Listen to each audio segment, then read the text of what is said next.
So long, man. Have a good rest. Fuck you! Hey! Help me! Thinking maybe one step more. I'll let it off to my new friend.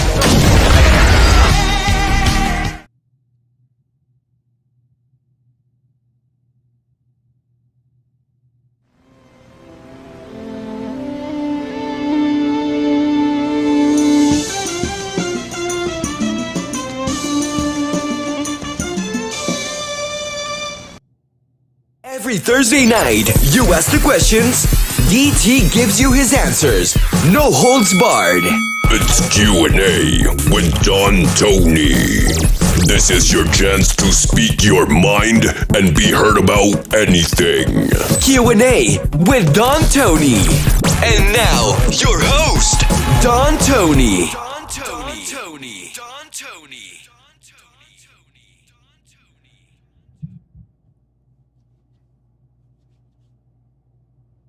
Did you miss me? Oh, I had Wednesday night off. I'm not used to it. Shout out to Chaos. Look, didn't work. Wait a minute. Oh, there we go. It'll work. Yeah, hold on. I've been working hard. I didn't just take the whole night. There we go. Oh, that's YouTube. Wait. There's Facebook. All right. We got Facebook chats activated. Of course, we got our regular YouTube posse. Twitch is activated. Twitter is activated. So if you're checking out the show in any other area, let me know so I can give you a little shout out. And as always, for those that become members and subscribers during the show, little pop-up banner comes up on the screen. I welcome you aboard. I noticed a few of you subscribe, get the shout out, unsubscribe, and then hit subscribe again. Get the shout out. You get the deal. It's all right. I would do the same thing. How's everybody doing tonight? Thursday night Q&A, AMA. Shout out to our live friends out there. Sylvia, Austin, Dream 101. Wow, big crowd tonight. Big crowd. And we're just getting started. And you know, one thing I'm going to start doing from now on is I got to start giving everybody the opportunity to get yourself situated, not get right into the meat and potatoes of what we got to get into tonight. I know the chat looks a little bit off right now. No worries, because when I go like this, hold on. I got to get you. I'm telling you, one day off kind of like does it to you. Seriously. When you do this and you do, okay, now it looks better, right? Now it looks better. Tonight, Q&A, live chat. I think a lot of you out there will see a little subtle change with the Thursday night shows going forward.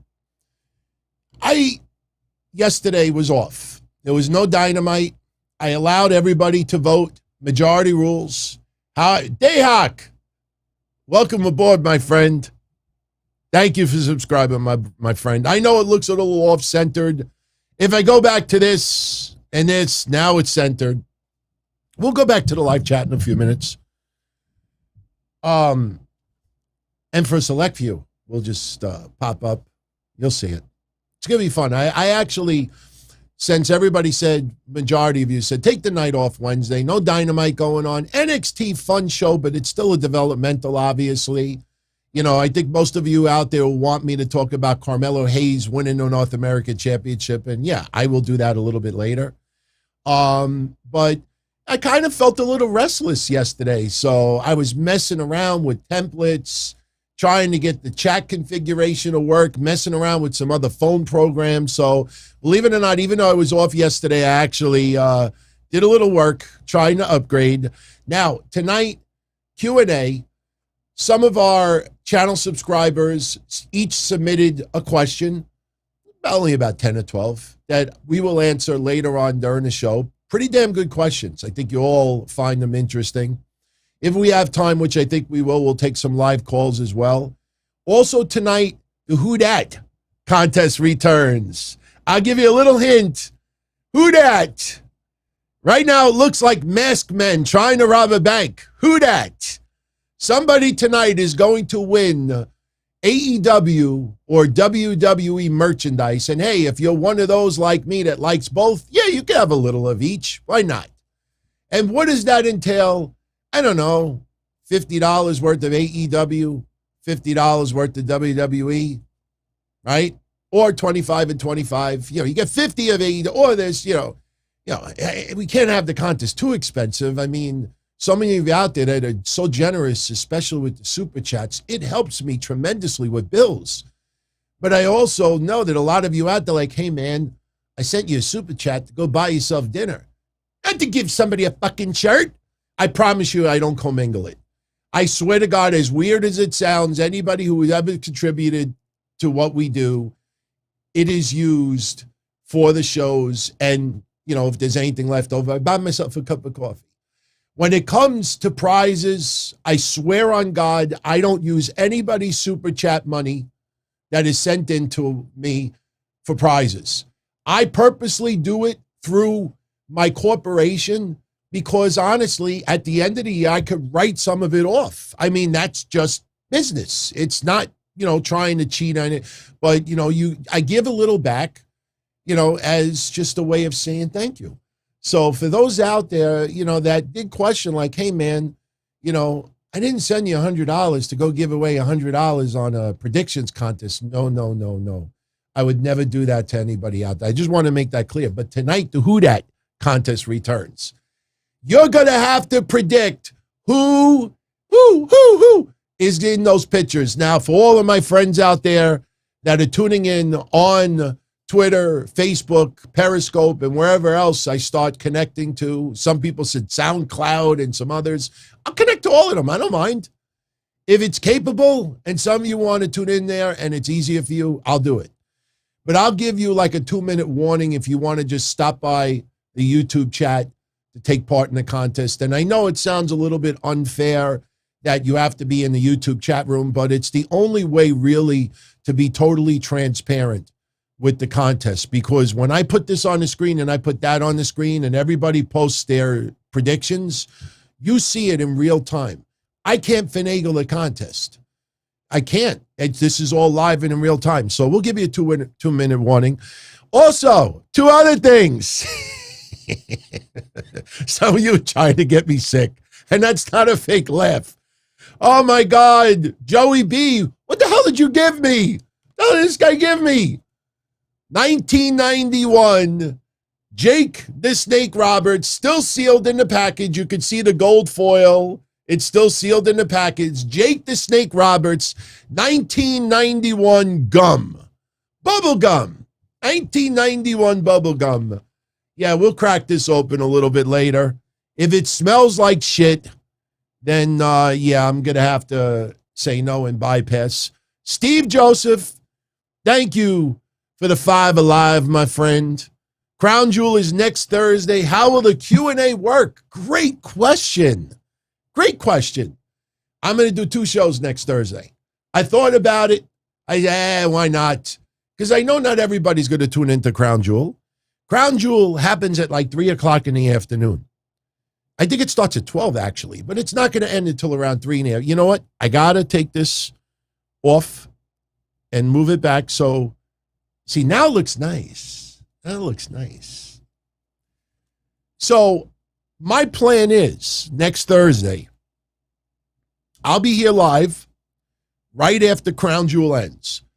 I anticipate Crown Jewel to end sometime around 3 p.m. Eastern. I will do a recap. And as you see the matches, it is turning out arguably the best card that WWE's had in 2021. That's what a $50 million payday does. A $50 million payday. I think a lot of people fail to realize that. Let me give you a little tidbit also. And actually, you know what? In fairness to Steve for his generous super chat, I want to finish his question. So we will be up here for Crown Jewel. I'll ask Mish if he's doing anything. If Mish is not doing anything and he's around, then Mish will join me. We'll be here live, so you can definitely chat with us. If there's controversy coming out of the show and any of you want to call in, we'll take some calls too. Later on Thursday night at 10:05, I'll be here for your regular Q&A episode. So next Thursday, 2 All right. Now, what was I going to say? So we were going to do the gum. Oh, okay. I was going to mention something about Tony Khan in a minute because Tony Khan is on everybody's brain today. JL just became a channel member. Welcome, my friend. Thank you. I know you can't see it, and boy, do I need a tan. Seriously, I'm not saying it to make fun of man. What's wrong? I'm like whiter than Alexa Bliss. I think it's the camera. I never fully, set up the settings on this Sony glass camera, A6100, whatever it is. I connected it. I did the basic settings. I listened to some schmuck on YouTube like, oh, these are the settings. And then that's it. And for some reason, remember when I first had the camera connected, I looked like I had jaundice, whatever it is. I looked yellow. I see. Oh. Anyway, I have a little thing to add about Tony Khan stuff. And believe me, it's not what you think. But tonight, Q&A, live chat, as you could see. Be taking questions all night long. We're not waiting until the end. Then later tonight, besides the gum, besides the Who Dat contest, a lot of you have asked me to air this for years and years and years. And yes, my fat, lazy ass just didn't take the videos out of storage and convert them to digital and put it online. And the infamous match from 2003 between Sonjay Dutt and Loki, you will watch it tonight. How many times, and I'm not, trust me, you know me, I don't hype things up to disappoint. How many people lied to you earlier this week? The Raw Go Home show before Crown Jewel. Why? Because Tony Khan said that in an interview and he lied. How many shows out there lied to you? The Go Home show, the Crown Jewel, the Raw Go Home show. No, next Monday's the Go Home show. Something really weird is going on right now with Tony Khan and AEW. Something really weird. And I figured it out. And believe me, I've been doing this for 25 years. Nate, thank you very much for the super chat, my friend. I kind of feel bad for the Five Alive to say, did you get my gifts? I did not. I did not check the P.O. box yet. If you remember the other day, I said they put the items in the P.O. box at like 4 or 5 o'clock in the evening. By then, I'm on the road doing my route. But tomorrow morning, before I go to the office, yes, I am going to the P.O. box. And I will definitely get whatever you sent. And maybe I will, since I have no idea what you sent, and something tells me it's going to be super, super, super, super cool, I may have to unbox it live on Saturday. What did Nate send me? I will take your address off. But thank you, my friend. Thank you. I will definitely, and I will send you a message tomorrow to let you know I got it. So, Nate, don't super chat this. Just in the chat room.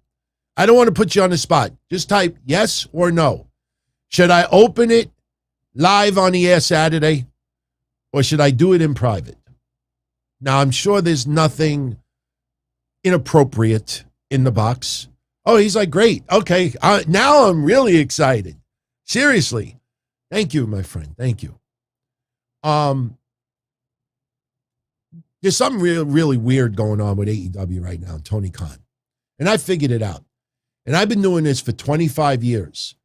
And if people notice, I don't have agendas. That's why nobody goes out of their way for yours truly. No promotions, no people, no shows, no nothing. Just a couple of my select friends. But that's because I can't be bought. I can't be teased. Sure, if I work for a company, I work for a company because I support that company. And I believe in that company. Yes, early on, we had some very jealous folk in here saying, oh, DT will whore himself out for a $5 super chat, which is so fucked up and wrong, you have no idea. The amount of hours that I put in for my shows, Mish, JD, Joe Cronin, OK Fabe, Jason, and it just goes, it's Sean Ross, all of them. People have no idea the amount of hours people put in for this stuff. So to get some appreciation, especially financially, whoring ourselves out. Doesn't bother me anymore, by the way. But if you notice, TNA, doesn't matter. I have no agenda. I don't gush to try to get a job. I don't gush to try to get extra hits. I don't gush to try to get extra supporters. I don't gush to try to get extra likes. I don't gush to try to be controversial. I don't gush to do the opposite, to get negative attention on me, because any attention is good attention. I do what I do, and I say like I say it, and it pisses a lot of people off. But take note, no one ever challenges me, and no, it's like because he only has 10 people following him. Yeah, okay. You might have gotten away with something like that in 1999, but after 25 years and still doing this and having the unbelievable support of all of you, people try to pull that stuff. I'm like, okay, sure. The best was Saudi Arabia. Oh, if some of you out there are newer and never saw it, one of my biggest supporters who lives in Saudi Arabia brought a Don Tony sign to WWE Crown Jewel, and it got confiscated, and there's video of it, and the internet, you got to see it. Please, and if you didn't have Tony Khan on your radar at that time, you got to check it out. Please, you got to check it out. You do an advanced Twitter search, Don Tony, Saudi Arabia, and look at the video. That day, all the controversy online is that people were trying to say that the DONTONY was not Don Tony. It was somebody putting over Tony Khan and Double or Nothing. Get it? DON. So you had these AEW gushers, who I now call the All Elite Sheep. They were like, oh, somebody brought a Double or Nothing Tony, shout out, Tony Khan sign, and got confiscated because it's AEW. Until the person said, no, here's a picture of me with the sign. No, that's supporting my boy, Don Tony, in Queens, New York. And you had all of these blue check marks that were forced to tell people, oh, yeah, no, that was just for some podcaster out there. You don't understand. I could have cried that day. Not for the attention. Because a lot of people out there, you ever hear, remember Muttley? Dick Dastardly and Muttley? Remember I can impersonate the dog now. Usually I have to have like bronchitis to do it really, really well. Let me see if I can do it. I don't know why I got to move my shoulders when I do it. Do I have to black the screen so I don't look like a ridiculous goof?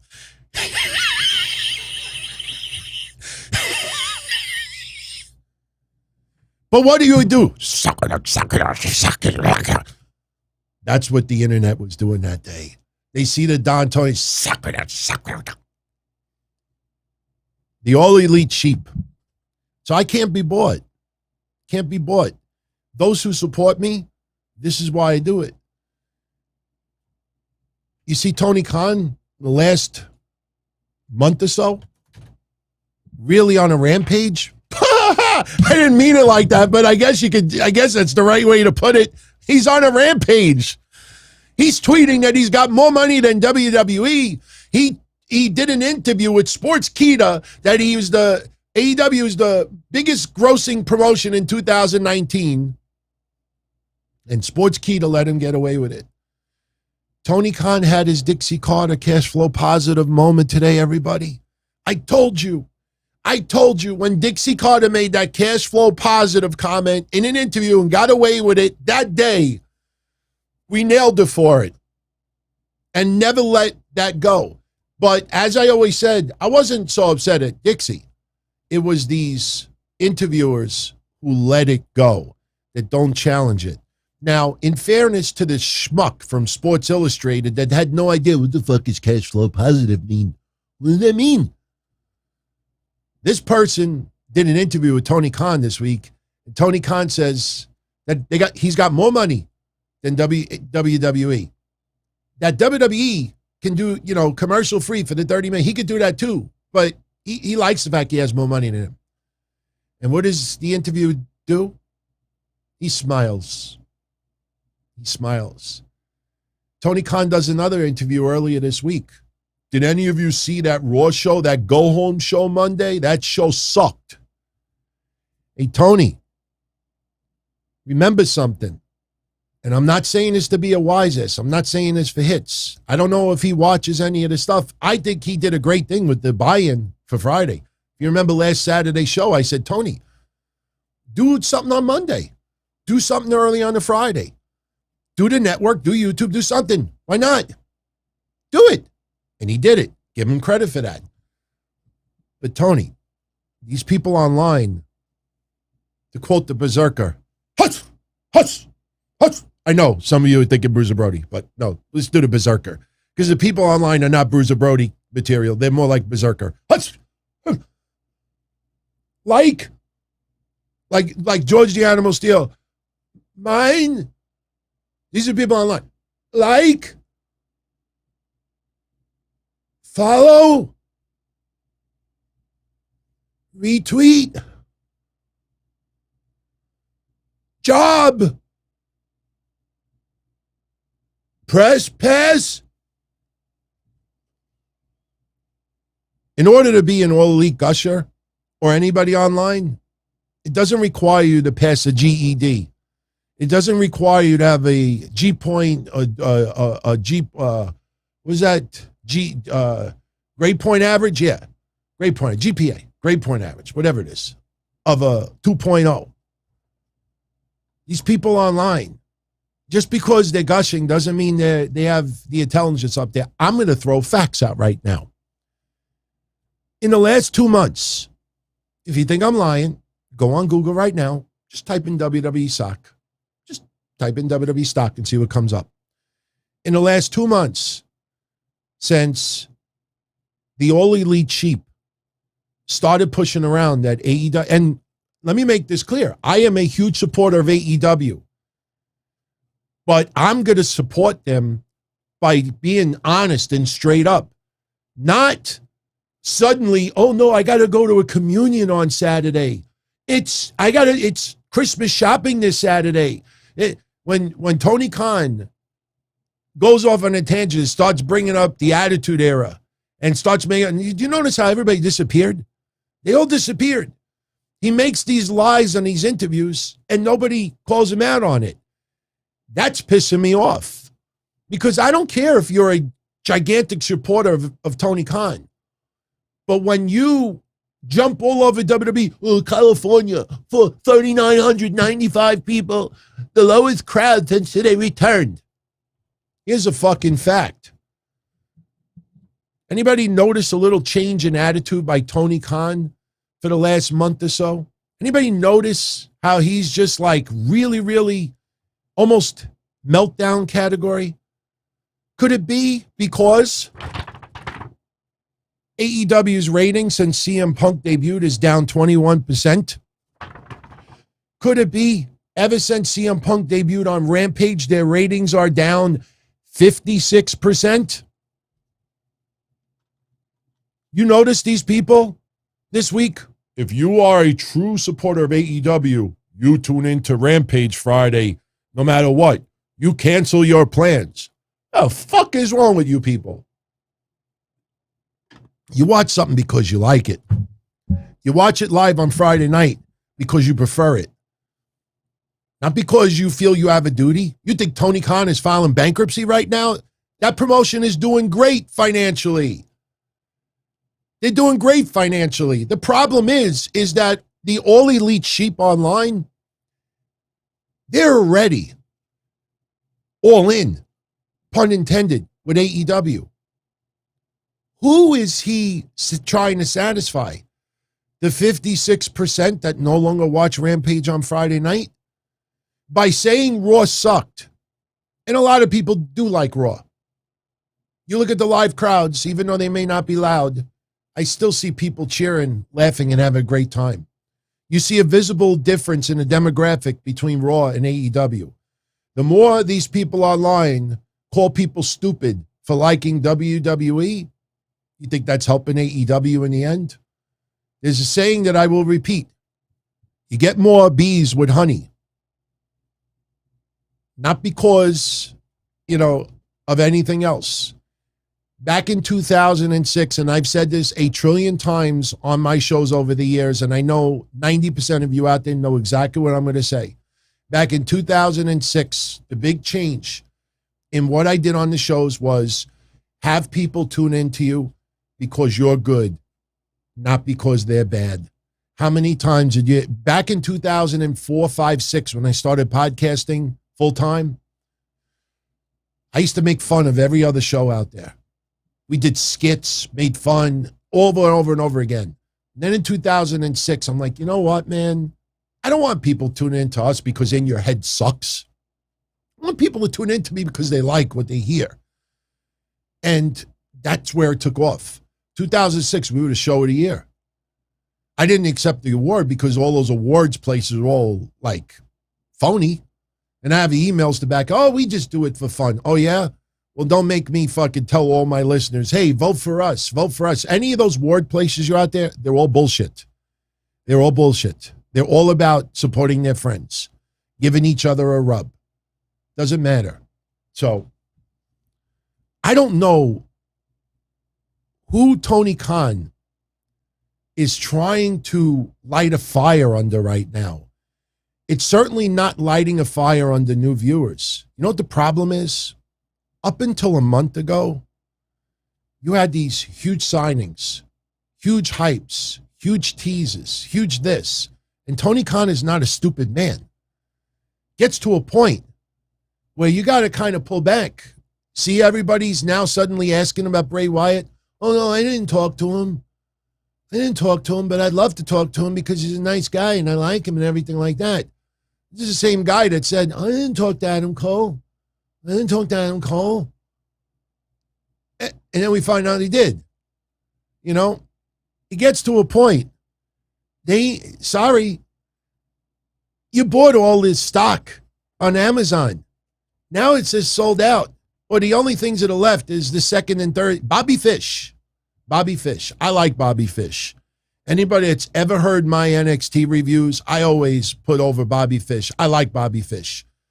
Bobby Fish will be in the single digits in wins by the end of 2021 in AEW. I'd be shocked if he has more than this, unless he's on Dark and he fights Fuego del Nobody, El Jobber number 2, 3, and 4. That guy ain't getting no wins. Look at Bobby Fish. He's all elite. Yeah, 45 years old. No other feds out there want to give him any money and freedom like that. Tony Khan does it because Bobby Fish versus Bryan Danielson will be a great match. But the beauty about having long-time storylines and feuds is when you really don't know who the outcome is. That's when wrestling is at its greatest. You know, CM Punk coming to AEW is probably going to be the number one highlight of 2021, no question. You think people give a fuck if he wrestles Daniel Garcia? I thought it was CM Punk's best match since returning. You think people are going to go out of their way? I could go to the movies on a date. You must go stay home and watch Rampage. Or turn your TV. If you have a Nielsen buy, please. Just to show you how stupid people are. All these people say in the last couple of days, if you're a true AEW fan, you stay home Friday and you watch Rampage and you don't turn on SmackDown. Mish and I talked about that on Monday. Let me tell you how stupid these people are. Unless you have a Nielsen box, your ratings don't count. You ever see those signs? I drove 500 miles to see Sasha Banks. Or I flew 5,000 miles to go to WrestleMania. Some goof is going to have a sign. I stood home and passed up getting laid to watch Rampage because I support them. Well, guess what? Your fucking rating doesn't come up unless you have a Nielsen box. Tony Khan has made a dramatic shift with his personality because of one of two things. Either one, he's fucking concerned that Dynamite is down 20-something% after all these gigantic signings, and Rampage is down 56% after all these gigantic signings, or he's going to be going on TV soon as a character. Tony Khan, I said it a year ago. I'm sticking to it. Tony Khan will be your next Eric Bischoff or Mr. McMahon. Tony Khan will be a character on TV. Tony Khan will go on TV, be the biggest asshole towards WWE and Vince, and then people will write it off that, no, that's not Tony Khan talking. That's Mr. Khan. That's just the character. The character is the evil. You watch. That's happening. And the funny thing is, I said it over a year ago, and everybody's like, you're crazy. Tony Khan said he'd never, ever do it. And now when people start thinking about, oh, no, he was always going to do that. We all knew he was always going to do that. You watch. I honestly, I go back to the Monday Night Wars. I go back even before then. And the one thing that is so freaking different from the Monday Night Wars to now is, even though we all had our favorites, Raw, Nitro, ECW, none of the above, we all bragged that we were wrestling fans. We fucking bragged that the ratings, like I said, I'm sorry, I didn't put them away yet, but look, TV guides, oh my God, how could TV Guide do this? The same week? How can you do that? Austin, remember Goldberg? I'll put $100,000 of my money, Austin, anytime, any place. Tony, 15-year-old Tony, what does that mean?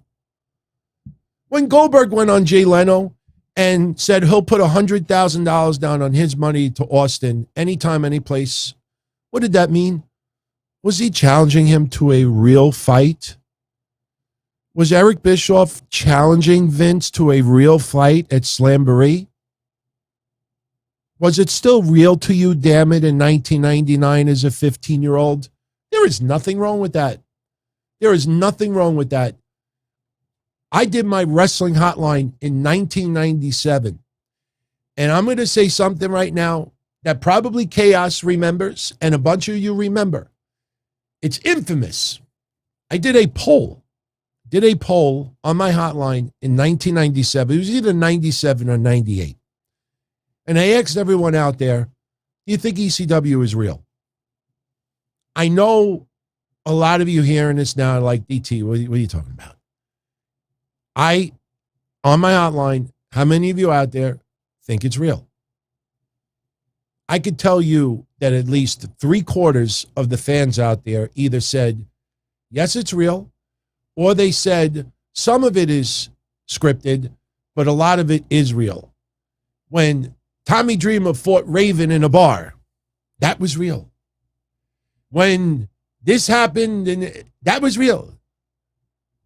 That's how, and guess what? It was cool. That's how believable ECW was in 1995, 6, 7, around there. Nothing wrong with it. But just because you and your buddies in 1998 thought that it was real and got so incensed, how could Bischoff call out Vince? That is disgusting. That's violence. That's assault. No, that's entertainment. Because DX showed up at Nitro's building 2 weeks earlier. That's entertainment. Telling you. There is a weird thing going on in the net right now because people are now watching this man deliberately lie, deliberately make up inaccurate, incorrect statements in interviews, and nobody out. You know who's calling them out on it? The whack jobs that hate AEW. There's nobody in the middle. That's the problem right now. You have nobody in the middle fact-checking this stuff. Nobody in the interviews. Tony, how could you say that 2019 you were the biggest grossing? Based on what numbers are you talking about? Like, nobody's challenging it. And the people who are so gushing are silent all of a sudden. Tony Khan said that Monday's Raw show was the go-home show for Saudi Arabia. And I know some people may be like, oh, it's an honest mistake. Yeah. But a lot of podcasts also did that. So now the question is, did they say it because Tony said it? Or did Tony say it because they said it? whichever the answer is, that is a huge fucking problem. And just because you're a billionaire, millionaire, doesn't mean that you're not a mature adult, that you can't have meltdowns, that you can't act like a little baby sometimes. How many of you out there watched successful people in entertainment, sports, movies, TV, music, that end up, having like worse behavior than a 12-year-old? Money doesn't buy happiness, and money doesn't buy brain cells. You know why I invest right now with 401k and IRA and the stock market? I don't have much invested. I'm trying to prepare for my future. But you know why I haven't invested? Because my father said something to me earlier this year, back in February, after his health scare. He said, Anthony, you got to start worrying about your future. And he said, the only way to make money is to invest money. That's the only way to make, as stupid as that may sound, or Captain Obvious, in order to make money, you got to invest money. And that's the thing. In order to make money in wrestling, you have to invest money. Not everybody has that kind of bankroll that the Khans have. So, sure, of course, they built a nucleus of dedicated people behind the scenes, from Omega to Young Bucks, Cody, everybody. Who Dat, they all are very, very important. That's why when I had the little debate with Mish on Monday, Mish was asking me, do I think like these guys behind the scenes are, taking Tony for his money no, I think they truly have the same mindset. Absolutely. I think a lot of those guys, when they were 15 and 14 and 13 years old, probably were in the message boards like people are on Twitter right now. Hell, Discord today, I stopped by a Discord channel, and the same people are like, oh, I can't stand AEW. I can't stand Tony Khan. Don't pay attention to him. He's nothing. That's all they did was write about Tony Khan for 40 minutes. They screenshotted interviews and quotes and this and this and this. I'm like, you can't get Tony Khan off your fucking brain. So, anyway. So, I think Rampage rebounds. I don't want to make predictions because SmackDown is doing a supersize show on Friday. But also remember, it's on FS1. So SmackDown normally gets 2 million viewers. I'd be surprised if SmackDown gets more than 1.2 million or 1.3 million. They're not getting great, crazy numbers. You got the weekend, playoffs. I don't know how much it's going to hurt Rampage's number, but as much as I call out this bullshit, this disingenuous people out there, I'll also say there's no way that Rampage starts going into the 3s and the 4s in the ratings. Could happen on Friday. AEW has a loyal fan base, and it's not a bad product. Not everything is to my liking, but I like watching AEW. But Tony Khan is giving this impression, this aura of a meltdown. And the problem is that he, online, like Randy Orton on the blue check marks, gushing. That was epic. That was amazing. Tony, I'm shaking right now. If I die tomorrow, I die a happy wrestling fan. This is the happiest I've been in wrestling in 20 years. Those people are hurting his fucking product because they're making it seem so toxic. I don't know. I don't remember ever a time in wrestling where a promotion became uber successful because of tribalism.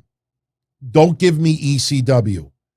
Because ECW had the most dedicated, hardcore, people would drive for 1,000 miles and go in ECW arena 120 degrees where everybody smelled like arms and ass, and everybody would fucking have a great time. And the people in the ring, even if it was only 60 people in the building, would work their goddamn asses off. But guess what? You had WWE fans outside. You had Nitro fans. You had fans of indie wrestling that thought ECW was garbage and hardcore. No, they didn't call you stupid. They didn't get in your face. A couple of, fringe elements online. But we were like, you're missing out. This is fucking epic shit. This is hardcore. This is that. People were proud.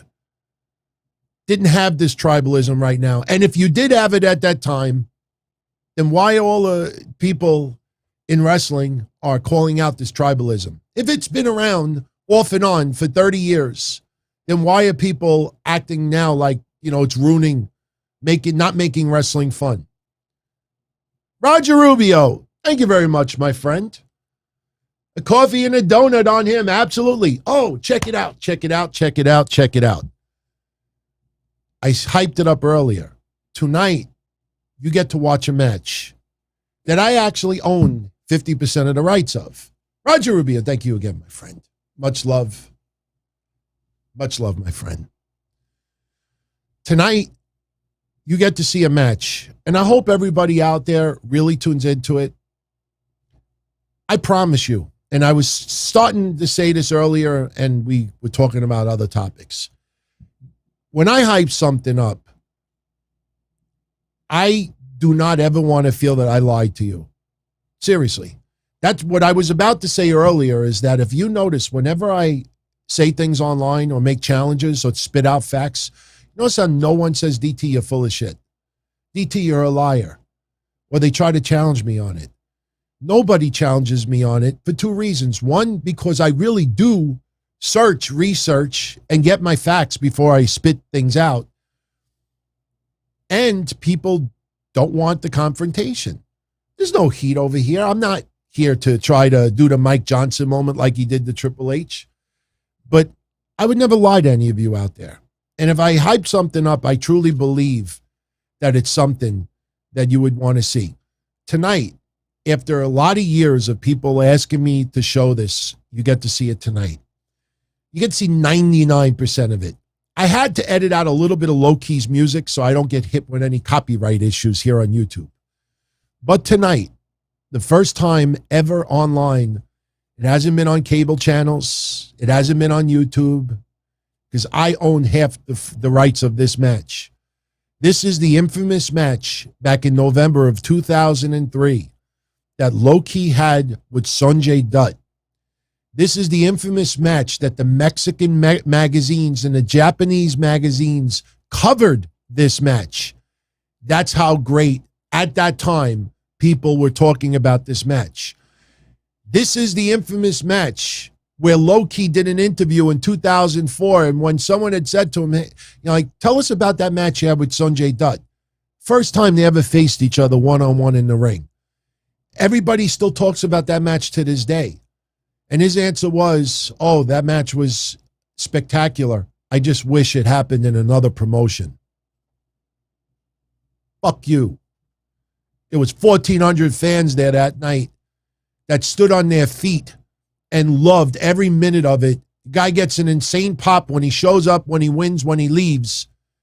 And his motherfucker, that crowd and that promotion was not worthy of it. Fuck you. So anyway, I know SoFly says I'm setting the bar high. Trust me. I want you, when you watch this match, I want you to keep in the back of your mind, number one, this happened in 2003. Loki had just started to become a big name in the indie wrestling world. Sanjay Dutt was only wrestling for about 2 years. This match, as far as I could find, and I have done research for years and years, this is the first ever time they faced each other in the ring one-on-one. And I think that's the most important thing about it, because Impact Wrestling, NWA, TNA, how many times have you seen Sanjay Dutt and Loki face each other in Impact over the years? 10, 20, 30, 40? You look at other promotions, and the thing that's amazing is they fought in 03, 04, 06, 10, 12, 17, 18. It's amazing how many matches they have had total. What you see tonight is the first ever time they fought one-on-one. And I have the privilege of claiming ownership half ownership to this. And I'm proud to stream it tonight. And the reason why I'm hyping this up is because when you watch this match and you think about the fact that Sanjay was only in the business for about 2 years or so, that Loki was still fairly new, and this is 18 years later. If this match aired on Dynamite, Rampage, Dark, Elevation, Raw, MLW, Ring of Honor, Impact Wrestling Today, any way you want to choose, GCW, Japan, it'd still get a standing ovation. It has not aged at all. There's one or two chants by the fans that have aged, and you'll see what I'm talking about. It has not aged at all. So you get to see the entire 20 minutes of it tonight. Do you want to see it now? Should I stream it right now? It's about 20 minutes long. I mean, I will be happy to put the chat room on the screen so you could all talk about it in real time. But it's just something, a lot of you wanted to see it. Yeah, let's do it now. Why should we wait till everybody's extremely exhausted? So I want you to sit back and relax. Anybody that's been following my shit since 97, well, at least since 2003, you have heard me for 18 years put over this match, and it's never been seen online. Now you will see it, and you will understand why I was so proud of this match and so happy with this match, and I was so offended when Loki made that remark. I just thought that was so disrespectful. Now, look, Loki is a legend now in wrestling, and, he's deserves to be in the Pro Wrestling Hall of Fame down the line. Loki's one of the greatest wrestlers to come out of this neck of the woods. Early on, maybe he didn't have the greatest attitude. You know what? He is forgiven because at that time, you're much, much younger in age. And I said a lot of stupid shit when I was younger in my age, as did probably all of you out there. So sit back, relax. Like I said, I will put the chat room on the screen so you could all comment in real time. Let me just fix this. And I really hope you enjoy this, man. And if you really like it, right now we're at the 48-minute mark of this show. Go and tell your friends. Check out the first ever match between Loki and Sonjay Dutt. That schmuck, that asshole, Don Tony, actually owns the footage with the masked Maniac. I went halves on the show that night. Enjoy, everybody. I promise you will absolutely love this. Here we go. We still got so much action.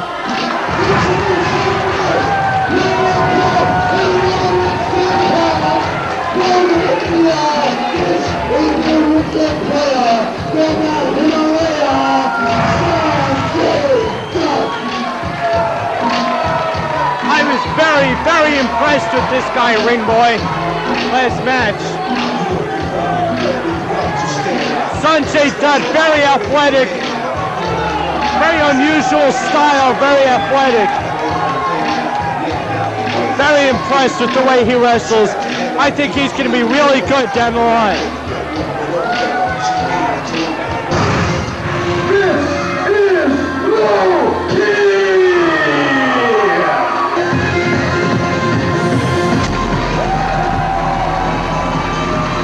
He got a monster pop. He got a monster pop when he came out.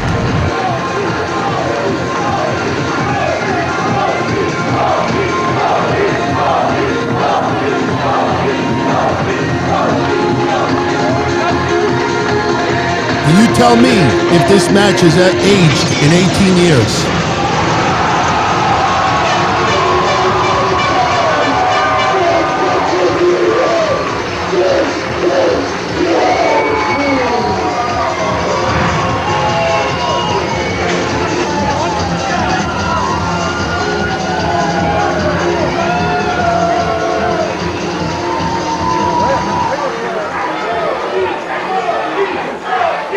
Oh boy, this should be a really good match, Tex Arena. I don't know about you, but I thought Sanjay Dutt looked great last time we saw him. Yeah, I know, but it's been 10 months since we've seen Loki inside of the Elks Lodge. June 30th, 2001, Loki defeats Xavier for the UCW Heavyweight Championship in a ladder match that put his name on the wrestling map. And that just goes to show you Oh my goodness. of this man. You can't trade kicks with Loki. That's like trading kicks with the Karate Kid. It's not gonna work. And that was the first time I've seen Loki smile. He smiled, but it was like a mean mock smile. Yeah, it was Like I'm gonna kick your ass kind of smile.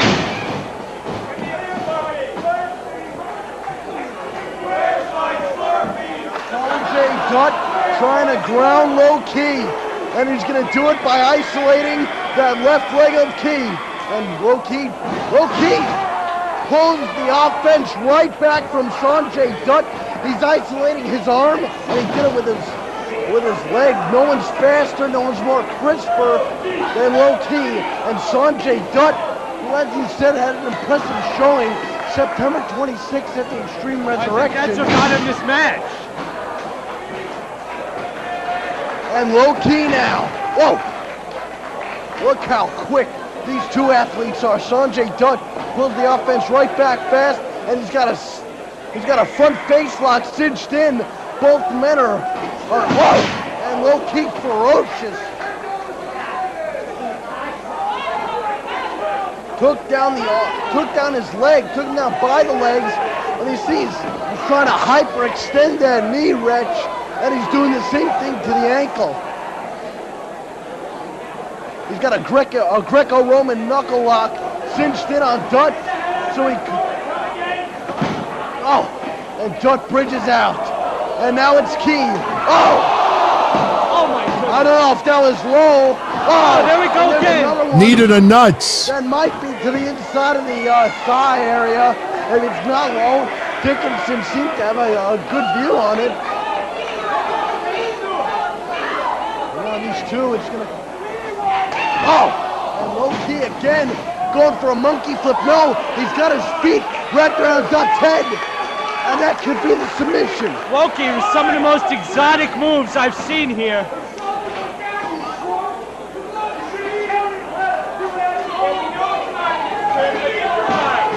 Oh, and Dutt around, and now he's got a headlock on Loki.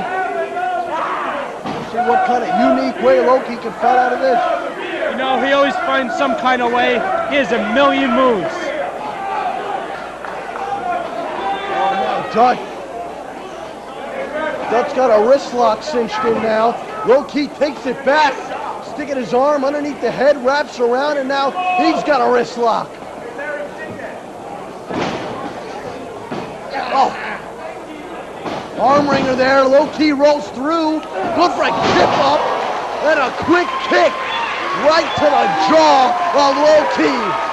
And Queens, New York, some of the most disrespectful fans showing Loki the great amount of respect and the respect he deserved, the respect he earned in this building. These fans may not always be respectful, but they are crazy, they're enthusiastic, and they're the wildest fans in the U.S. here at the outside. And now, even playing field, I think collar and elbow tie-up. Middle of the ring, it's Dutt. It's Dutt who takes the advantage out of that collar and elbow tie-up. He's got an arm wringer cinched in. Oh, and he falls all the way over. And he's trying to hyperextend Loki's left arm. Loki gonna look for the key crusher. Sanjay Dutt, the Hindu press, which is almost a 720 flip. Oh, right by the arm, he just took Sanjay down, and he nailed him. And I mean, he nailed him, Rich. He's nailed him a bunch of times here, but Sanjay Dutt just keeps going here. Nobody brings their A game to the Elks Lodge quite like Loki. And now Loki.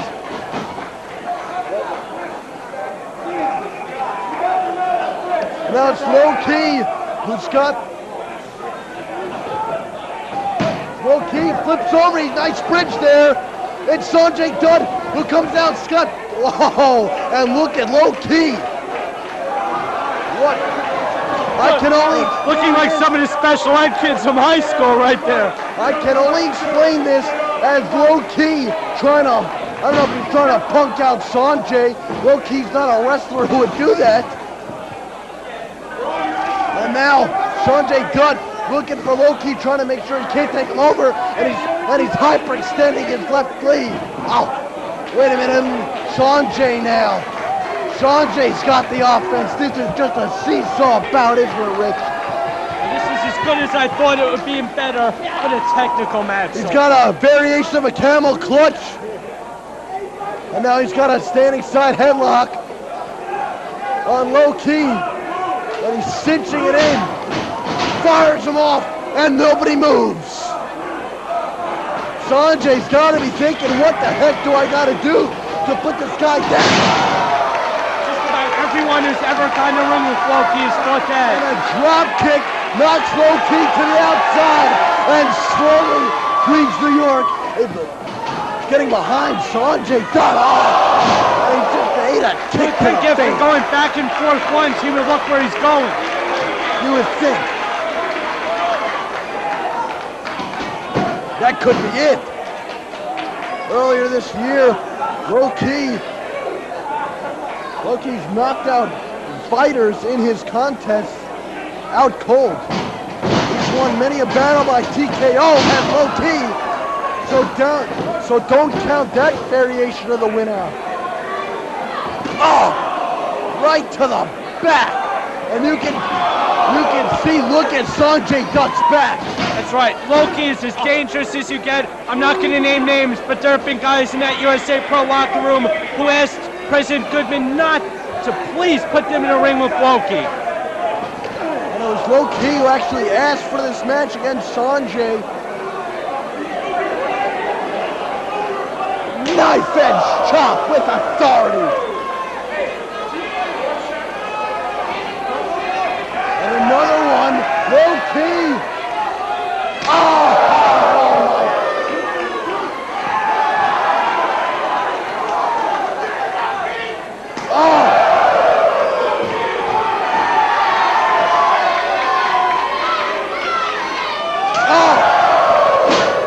Took him around the bend and nailed him with knife edge chops. Oh, and Sanjay just barely got his shoulder up. Yeah. Near fall there. Hard into the buckle. Folds it up with a big forearm. Oh! Suplex with the bridge and Loki. Just barely. That was enough. Fuck you, Loki, you suck! And Sanjay Dutt in a world of trouble. Oh, and a knife edge chop. How many of those have we seen, and how many is it going to take? I can't believe the punishment Sanjay is taking right now. And he got a boot to the face. Loki.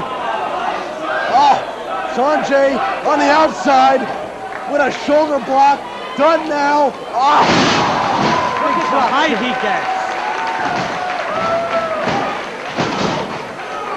Wasn't enough to put it away. Sanjay Dutt undoubtedly the underdog in this contest.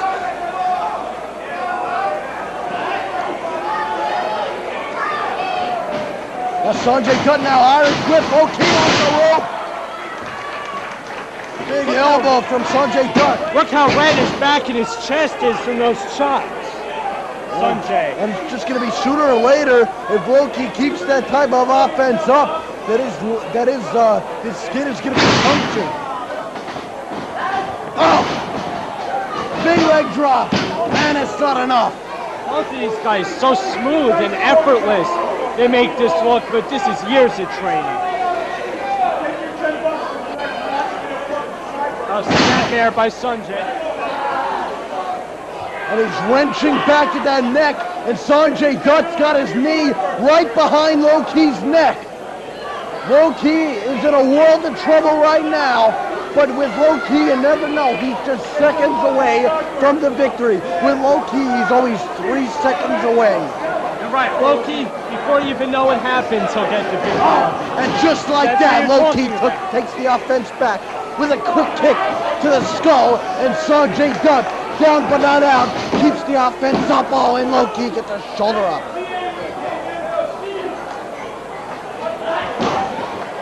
And Sanjay hard into the back of the neck. It seems Sanjay Dutt is going after the back of Loki's neck. And that hard Irish whip, ducks the clothesline, another one, but not the leg lariat. And Sanjay Dutt holding his own here, looking better every time you see him. Gotta take my old hat off to him. And Loki fights off Sanjay Dutt. And Sanjay Dutt's gotta be thinking, what the heck do I have to do to put this guy away? Now Loki, who is actually in trouble, is just trying to fight his way out of this. And now Loki just barely surviving here. Oh, there's another one of those knife edge chops. And there's a thumb to the eye. I did go to Connecticut. And now Loki right off the rope. And there's a drop kick from Sanjay Dutt. Sanjay Dutt, it appears that Queens has chosen a side in this contest, and that side is Loki. Loki's got to find a way to fight back on Sanjay Dutt. Oh, big knee lift there to Loki. There's another one. Ducks underneath, the suplex takes them hard down to the mat. And what's he? Oh, what a moonsault. Oh, and Loki gets a shoulder up.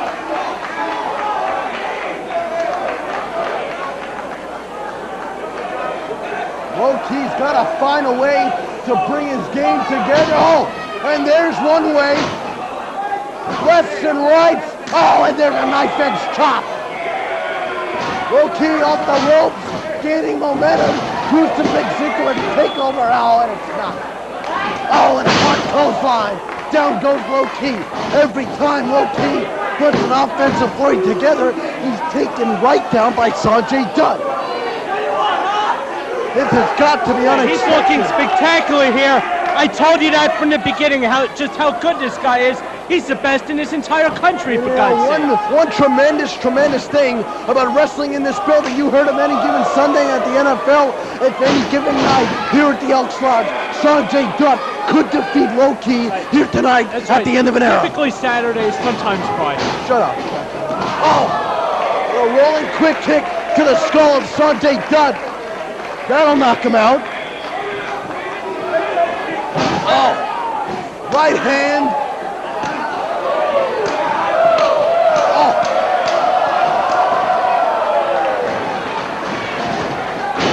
Further knife edge chop. And there's a flying forearm. Change of Tito Santana. Oh, look at that kick by Loki. Off the ropes with a quick kick.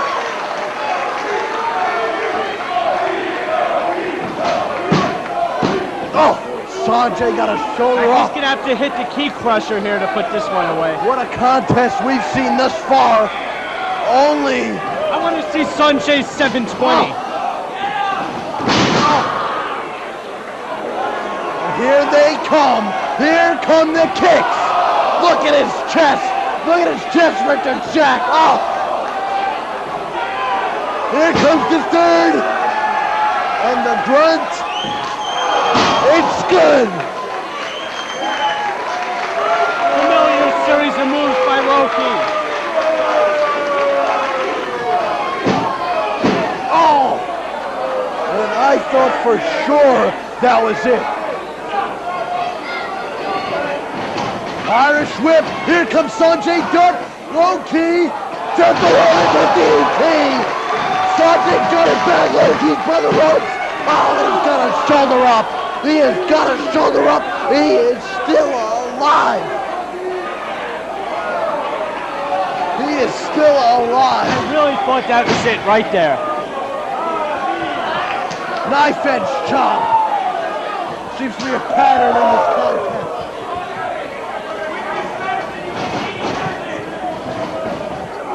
We got the fucking front row comedians over here. That was good. That was a good one. Here comes Loki.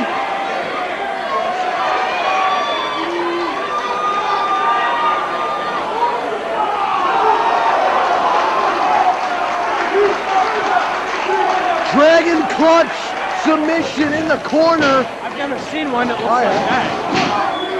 Oh!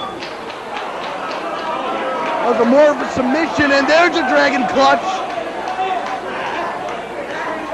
Not exactly the dragon clutch, but it's going to be cinched in. Wait a minute. It's going to be the key crusher. The key crusher.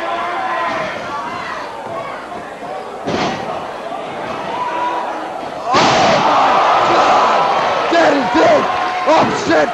Oh, take it for some of the rock. Extra hyperventilating. Here comes the Hindu press. Nobody home. Nobody home. Is coming. He did his homework on that move. Oh, kick to the face. Up, here comes brother. King Crusher.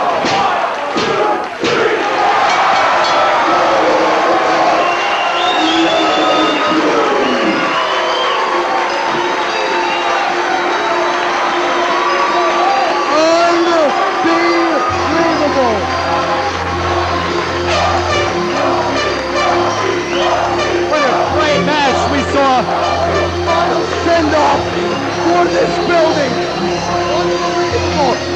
The determination of Loki. It was a back and forth brutal contest. And somewhere, somehow, Loki pulled out one final victory. Near the onslaught, the building that put this man on the map. I'd say that was match of the night so far, Dexter Winer. Unbelievable. Unbelievable. Flawlessly executed on both sides.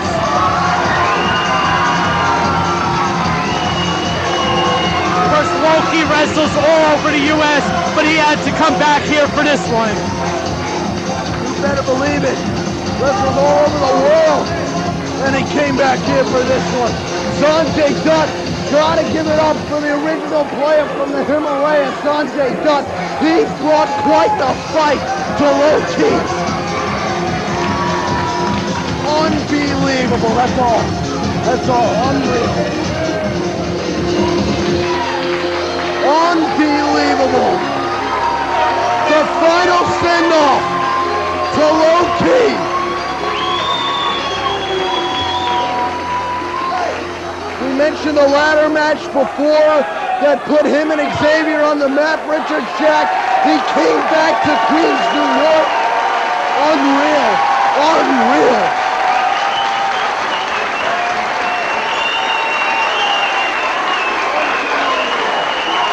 The Elks has just seen some great matches here over the years, and that was definitely one of them.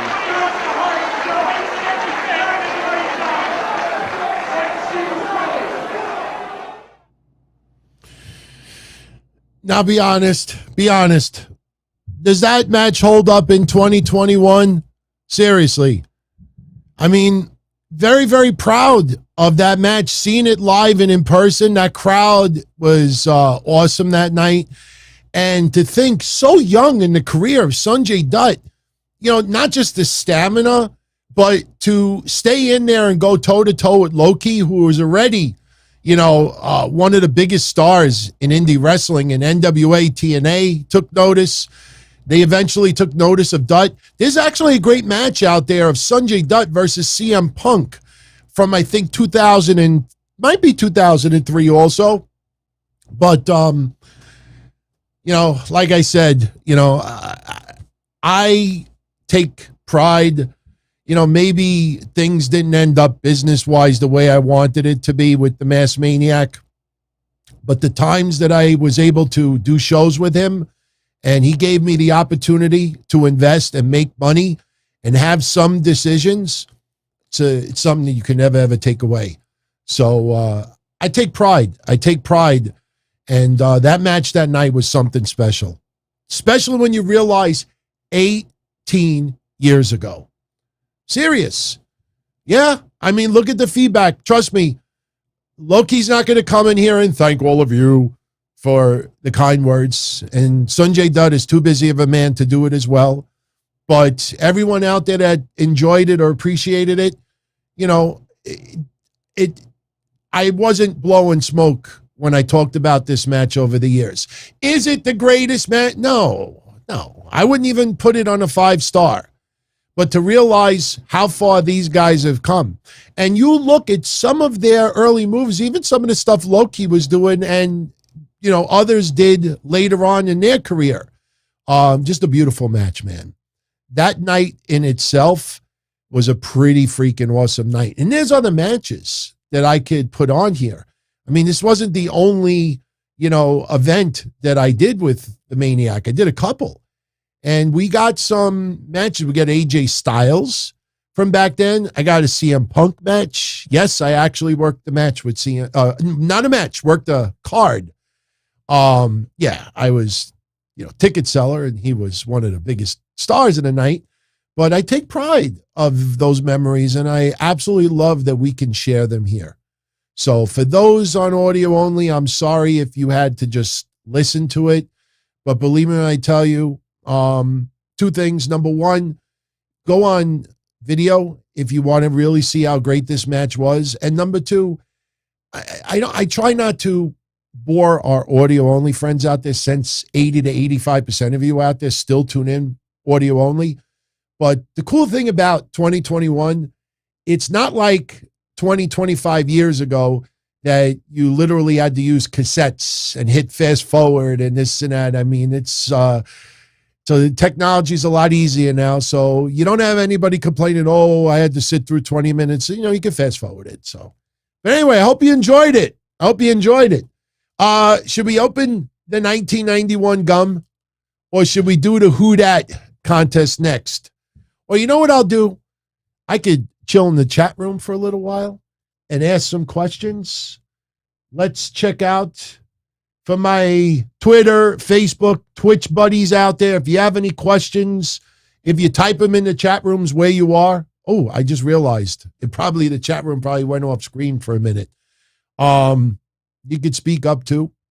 Yeah, Mark, that is the match that low-key wish happened in another promotion. Just thought it was very disrespectful at the time. Again, I don't hold grudges anymore, but I always wanted you all to see the match that I was talking about. I just thought and look, I don't think he was trying to insult the fans, and I don't even think he was trying to insult, you know, he definitely wasn't trying to insult Sanjay or any of the wrestlers. I think it was because it wasn't Ring of Honor. It wasn't NWA TNA. It wasn't a match that would have gave him a lot of publicity at that time. Trust me, if that match happened now and Loki was only in wrestling for a couple of years and Sanjay was only in wrestling for 2 years, that match would get so much exposure online that I think Loki would probably feel different in 2021. But back in 2003, whole different animal, man. Whole different animal. You only heard about it really in amongst wrestling magazines. So, yeah, SoFly, yeah, I agree. He wished that more people could have seen it. And not live, it's just, you know, being able to see it on nationwide TV. I get it. And by the way, I know this totally changes the subject, but I definitely need to bring something up. I didn't cause controversy when I was talking last week that when I was younger, you know, like the racism that I experienced, and I didn't even call it racism. I just thought it was just making fun of me, you know, which is different. I said was amongst people I met in the Jewish faith. Now, Nero Faye, who is one of my biggest supporters here, who lives in Israel, you know, called in and explained, you know, as far as why in Kew Gardens, Queens at that time that I was treated the way I was being Italian. But I got to tell you something. I had a revelation during the week that I legitimately, no joke, I literally said, DT, you are a fucking moron. Why didn't you think about this years earlier? Now, for those that may not have tuned in last week or don't know the story, basically, we talk about the way, you should be treating people and how you should be treated, no matter what religion, what color your skin, sex, gender, whatever. Doesn't matter. When I was a lot younger, I worked for a Jewish deli. I was the only Italian ever to work for that Jewish deli. And to make a long story short, when I started working there, I would see a customer and I'd say, "Hi, can I help you?" And sometimes customers were saying to me early on, "No, I'd rather have Ray help me. I'd rather have Joshua help me. I'd rather have Kenny help me." I'd be like, "Okay." And I didn't think anything of it. And then it was happening more and more. And the owner pulled me aside and said, "Anthony, I think there's something you should know." And obviously, he wasn't being a jerk about it. He just never experienced it before because he never had anybody working there who was Italian. So long story short, he said to me, he says that some people in the Jewish faith only want people who are Jewish to help them. I understand at that time you couldn't commingle cheeses with meats on the same slicer, and you had to, especially the way corned beef and pastrami was made, and it's kosher. But some did not want an Italian to help them. Okay, fine. I didn't take it personal. Okay, hurt my feelings a little bit. I dated a girl that was Jewish, and this was the early 90, 91 around there. And I went, and a lot of you know the story already. I went over her uncle's house for Thanksgiving, and I'll never forget it to this day. I walk in the house, and everybody there, the men are wearing beanies, and they're dressed up really, really nice. Me, I was just in jeans and a shirt, but I wasn't like sloppy or anything.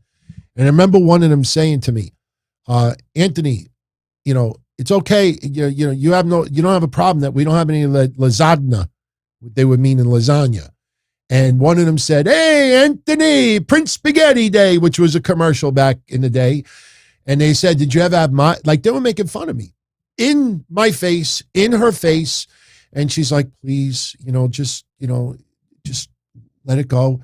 And I let it go. I mean, I was very offended though.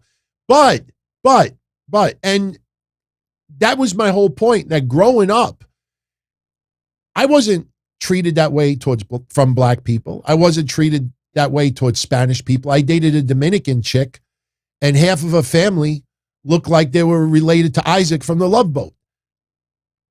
Oh no, I forget how you used to do it. But anyway, it's not about that. But when it came to Jewish, it was weird how I would be mocked and made fun of. Then it hit me this week. After all of these years, it hit me this week. Do you know why that probably happened to me at that time? Because it hasn't happened in the mid-90s, the late 90s, 2000s, 2010s, 2020s. Do you know why that never happened since then? And I hope Nir gets a chance to see this, because I didn't even tell him. This happened right after the movie Goodfellas came out. And Goodfellas was extra special from New Yorkers because a lot of scenes were filmed in New York. The restaurant where Robert De Niro was sitting at the bar, and remember when he's got the cigarette and he's thinking about whacking Maury, and you hear do do do do do do, and he's smoking that bar restaurant is a little more than 5 minutes from my house over here. So you think about John Gotti at that time finally going to jail and would spend the rest of his life in jail. So at that time, you have the Gotti trials, you got Goodfellas, and you got this guy who hangs out in Howard Beach, Queens, dressed like a cousine in the early 1990s. And I think that's why I was getting it. They probably all looked at me and like, this fucking Goodfellas wannabe. This John Gotti ripoff. That's probably why. I wanted to go see helicopters. But seriously, I think it was just because of Goodfellas and Gotti, it obviously, made some people a little uncomfortable. And I think that's the reason why that I was treated like that. Just something I thought about. Just figured. Anyway, all right. Which one you want to do next? Do we do the gum? Do we do the gum? Jake the Snake Roberts, 1991 WWF gum, thanks to Joey B. It is sealed. It's never been opened. I'm a little nervous about this one. World Wrestling Federation gum. So we could either do that next or we could do the Who Dat contest. I don't know if we should do the Who Dat contest now, because if we do the Who Dat contest, then we got to put the chat back on the screen. So they're saying to do the gum. Okay, we could do the gum. All right. So, oh, by the way, today happens to be my brother's 50th birthday. So if you want to see a little flashback pic, if you haven't seen this pic before, first of all, this is my brother and me. This is from earlier this year. We went to a wedding. Today is my brother's 50th birthday. And if you want to see a little, it's almost actually to the day. Well, it's 2 months later. Yeah, that is my brother. That picture on the left, that is my brother. That is my mom. That is my dad. That is me, all the way on the right. That is from 1986. As you can see, it's funny when I watch people who claim that they dress like Miami Vice back at that time, and you look at them and they're wearing like Pumas and sweat jackets and sweaters. No, that's not how Miami Vice dressed. That's how Miami Vice dressed. So yeah, that is my family on the left from 1986. We went to a cruise. At the same time, the freaking Mets were in the playoffs. I was pissed off, man. Well, they were about to go in the playoffs. So, yeah, my brother is 50 today, 50. So, all right. So, let's do the gum. Let's do the gum. There you go. Jake the Snake Roberts gum. Unbelievable, man. I'm a little nervous about this one because, we had Goldberg. Let's put the chat on the screen again. There we go. We had Goldberg gum. What other gum do we have so far? We had that Sting shit. We had what was that one? Remember the Pop Rocks or whatever? So now we're going to open WWF Jake the Snake Roberts gum. 1991, never been opened, still sealed on the top, still sealed on the bottom. I don't even know how to even tell if this shit is bad, because I did some searching online, and the only thing I really could find are people who ate like gum out of packs of baseball cards that were 30 years old. And I've done that. I mean, I've told the story. I had back in the 90s, I ate gum from a pack of baseball cards from like 1977, 1972. And all I remember from the bubble gum from the baseball cards is I remember that it was hard as a rock. And when I bit into it, it just broke into 1,000 pieces and it like melted in my mouth. It was like powdery. It melted in my mouth. It was not bad. It wasn't anything to write home about, but this is 30-year-old gum and this is bubble gum. This is not just, I can't even like read. There's no nutritional facts on here. It doesn't. Okay, let's see what this says. The ingredients: sugar-based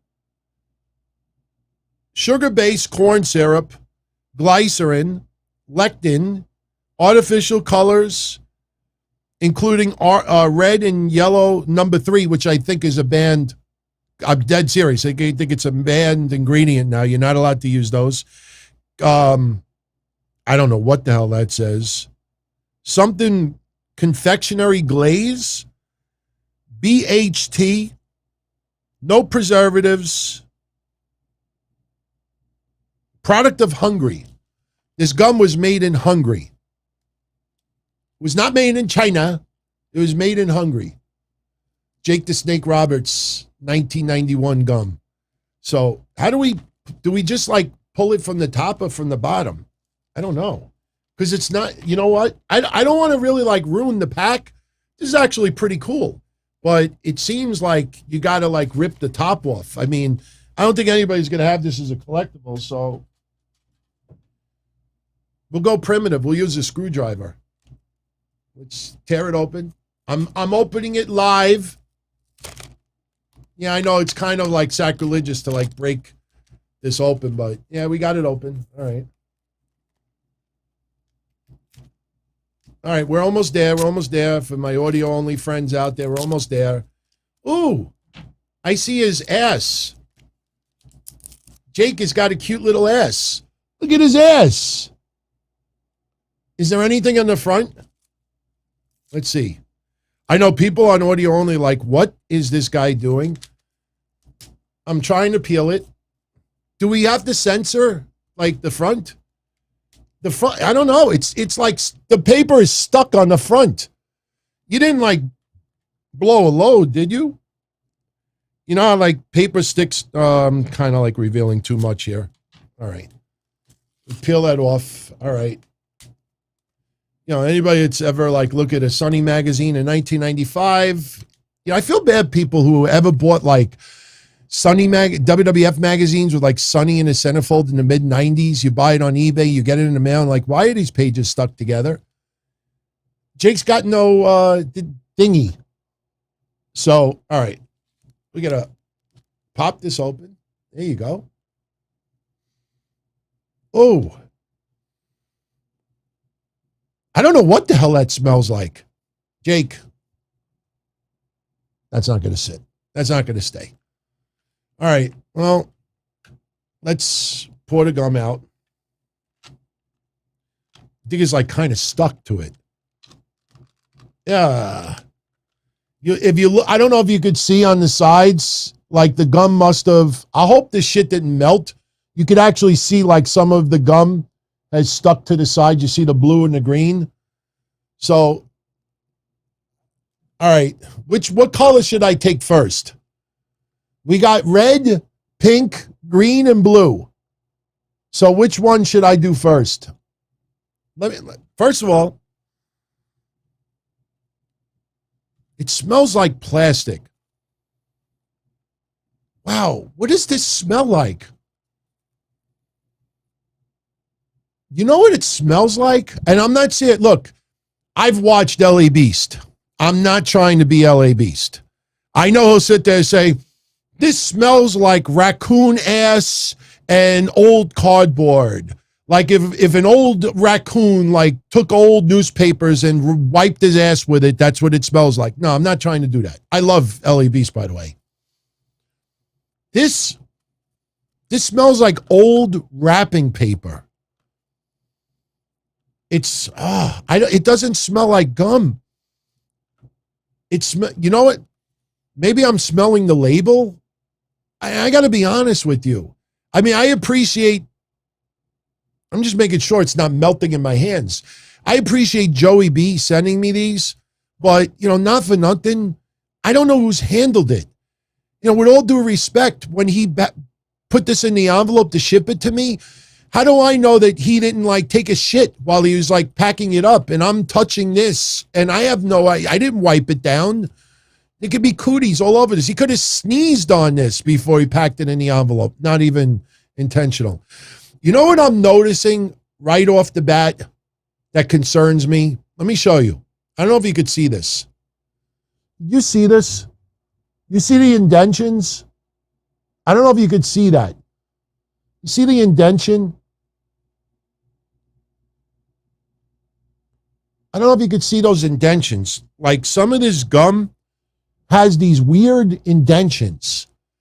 I mean, I know after time, you know, the sugar must dissipate. I can't even like push this together. So which one? Okay, we got a whole bunch of reds. There's no blacks in here. Reds and blues. All right, so here. I don't taste anything. What was the stuff I had a couple of weeks ago that my tongue turned blue? Oh, it is coming off. See, seriously, if you I'll try it in a second. If you go online and you look at banned like colorings, you'll see that back in the 90s they banned like some red dye and orange dye. Like there's some colorings that you can't use anymore, and I guarantee you that's what that shit is. So, all right, let's. I'm gonna try one. It's hard.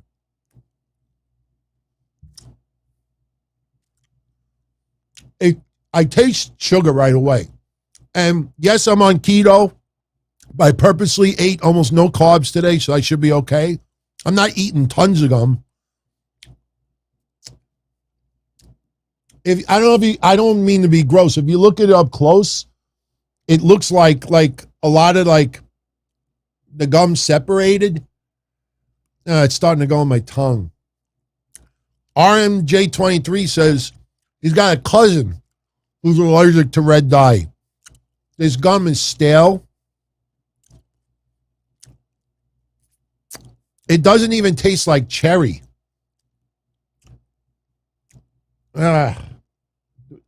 I'm looking for something that I could put this in. This is not very good, to be honest with you. Okay, I'll just put it here. All right, so let's try a blue one.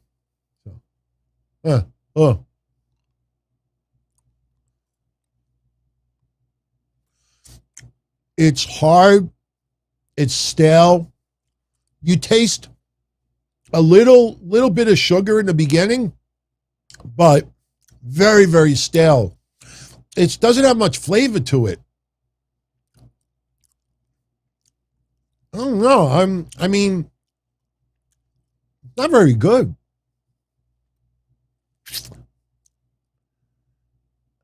All right. Let's try a little more. Let's just go all in. Let's go all in. So my tongue doesn't feel bad right now. Nothing feels different. I don't feel any scratchiness in my throat. It just tastes like very stale, not sweet, very hard. You know, just, I don't know why they banned the coloring. So, I don't know. Let's try. We haven't tried green yet, so let's do 3. Yeah, 3 greens. Look. 1. Hey. Huh? Oh.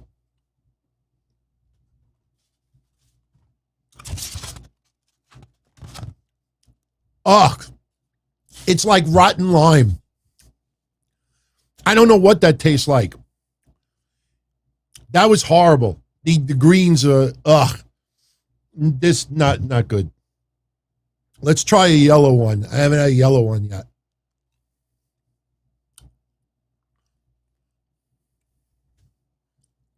It tastes like banana.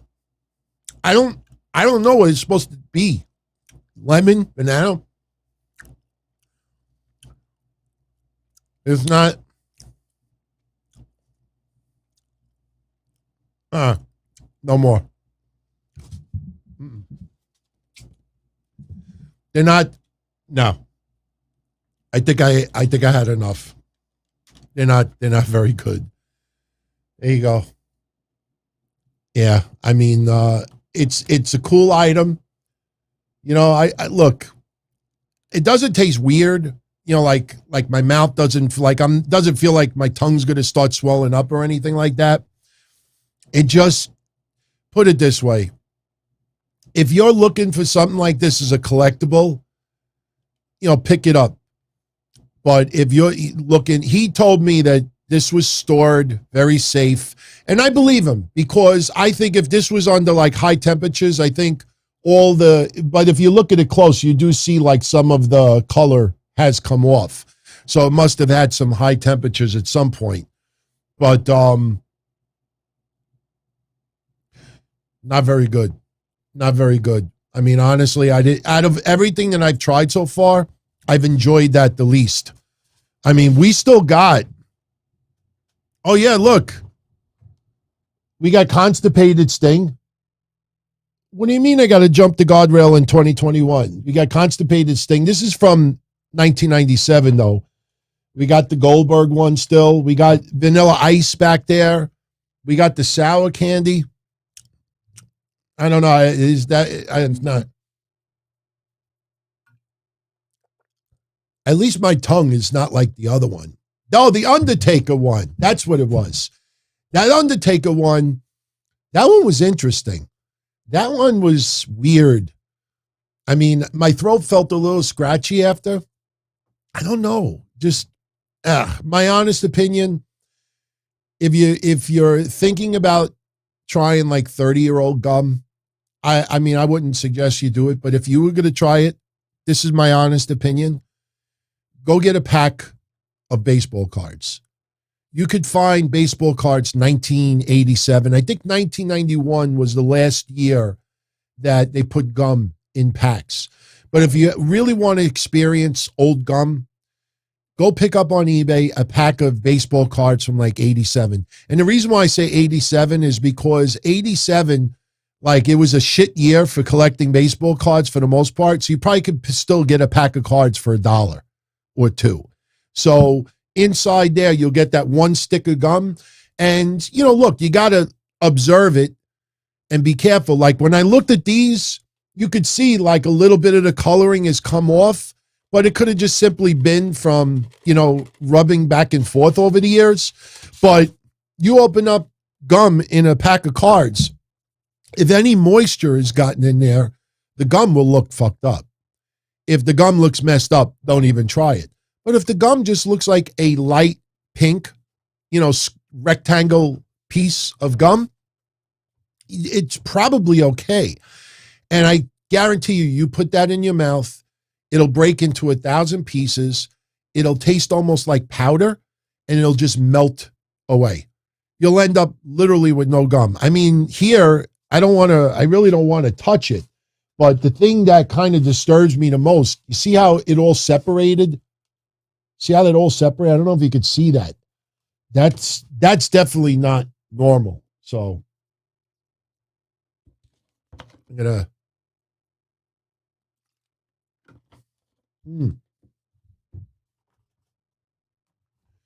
Listerine. That felt good. My teeth are green now. All right. So we did it. We did it. Jake the Snake Roberts, 1991 Bubblegum. Should we do the 1991 Vanilla Ice Gum? I almost don't want to open this one. Look at this little thing. Look at this. It's from 1991. It's supposed to be a cassette. It's a cassette. It's Vanilla Ice, 1991 Bubblegum. Oh, it's sealed closed. So maybe we'll do that next week. Yeah, we just finished that one. Anyway, let's do the contest. You guys are still hanging around. Let's do the contest. Then we'll finish up with some questions. You know, if some of you want to call in. Oh, we got to do the channel member questions as well. So you know what? Let's run through the channel member questions, and then we will do the contest. Channel member question only going to take about 5 minutes. So this is almost like a 2-minute or 5-minute warning for everybody who is live that is not in the YouTube chat right now. If you want to mosey on over to YouTube, and in about 5 minutes, we'll do the contest. We're going to give away your choice. You know, you could have like $50 worth of AEW merch, $50 worth of WWE merch. It could be shirts. It could be toys. It could be a gift card. You know, if the contest is really hard, then maybe we'll up it to $100 worth of stuff. We'll see. We'll see. I think this one is going to be fairly easy, though. I really do. And for those that still don't know yet, remember, it's Who Dat. You're going to have to tell me Who Dat. And yes, I'm going to lift the question marks and we'll lighten up the color. And I have them actually in front of me. And I will show them to you. And all you have to do is get both right. Just tell me Who Dat. So before we do that, though, let's get into our channel members. Roger Rubio had a great time at the WWE Super Show on Sunday. Good way to kick off his birthday. Oh, I know what I wanted to say before. For all those people, I thought it was so cute to make fun of WWE. Only had $39.95 in attendance for Raw. First of all, it's on Columbus Day, a holiday. And I know some of you are going to say, well, people really don't celebrate Columbus Day. People are off from work that day. People go out. Extended weekend. Number two, Raw started at 5 o'clock in California. Actually, if you want to include dark matches and main event, it started at 4 o'clock in California. Not everybody is going to go to WWE at 4 o'clock in the afternoon. Plus, in California right now, they have some of the strictest mask mandates that in order to get into the venue. That's another thing. And to add on top of it, in the parking lot, they were charging somewhere around $75 for you to park. So now, 4 o'clock on a Monday, holiday, next day you got to work, and then you got to, on top of it, pay up to $75 to park. That's not going to tear the roof off the building. Plus, a lot of wrestlers were not advertised. So, look, I think people need to, step back a little bit before they almost giggle. Why would you want to giggle? WWE stock, and this is what I forgot to tell you all before, WWE stock in the last 2 months has gone up almost 20%. Do you realize that WWE in the last 2 months has made about $800 million? How many TV deals would that be for AEW to make $800 million? And it has to be all profit. 20-year deal? 30-year deal? And the fact that WWE made that $800 million in 2 months, ever since these all elite sheep out there was saying that WWE's dying, they've made almost $800 million in 2 months. That's why, some people really, if you're going to crack jokes, talk about the storylines. Stick to the shitty storylines. But to turn around and to make it seem like, because they're obviously poking the WWE bear. Oh yeah, no problem. Tony wants to get pissed off. He's taking everything personal now. We're not even going to talk about his comments tonight. We'll talk about that maybe Saturday if you want. But if you actually read the specific words he's been saying the last week, somebody is having a meltdown. And he is accusing WWE. He said that the gloves are off. He actually said that in an interview. The gloves are off. Who in the WWE has taken off the gloves? They're like, okay, no problem. We got a $50 million, and I'm not defending WWE. I'm just spitting out facts besides old gum. Get a $50 million event coming up Thursday. Bigger than WrestleMania revenue. You're going to blow out all the stops. You're going to add a half an hour. Sometimes WWE does go commercial free. Sure, they probably went commercial free because Tony Khan made his remarks last Friday. The commercial free didn't get announced until the next day. So now they want to do the YouTube hour, that goes into SmackDown. No problem. No problem. That's what business is. Remember when AEW first launched and everybody was saying, no, they're not competition, not competition. Remember I said WWE looks at everybody as competition? What you're seeing now is what WWE thought back then. They just had no reason to go that far. Now they have. And I don't see WWE. Doesn't this more and more sound like David versus Goliath? Holy fucking shit. Remember the David versus Goliath stuff that I put on a couple of weeks ago? Isn't this suddenly like, wait a minute, Goliath didn't want to fight David. Goliath didn't say anything to David. Goliath is just doing his thing. It's pissing off David. Tony Khan just said the gloves are off. This is turning into Dixie Carter all over again. Only difference is Dixie Carter didn't get on the Twitter tirades like Tony Khan is. And the reason why Tony Khan is doing it is because he knows there's a lot of people out there that will get behind him. There's a lot of people out there that are too afraid to go against him. And there's a lot of people out there that, like I said, tweet, like, retweet. So this is turning into Dixie Carter all over again. Holy shit. David versus Goliath all over again. Roger Rubio. When was the last time I went to a WWE show in person? Do I have any stories I could share from that event? Well, I went online and I pulled the matches because I couldn't remember every match that was in attendance that time.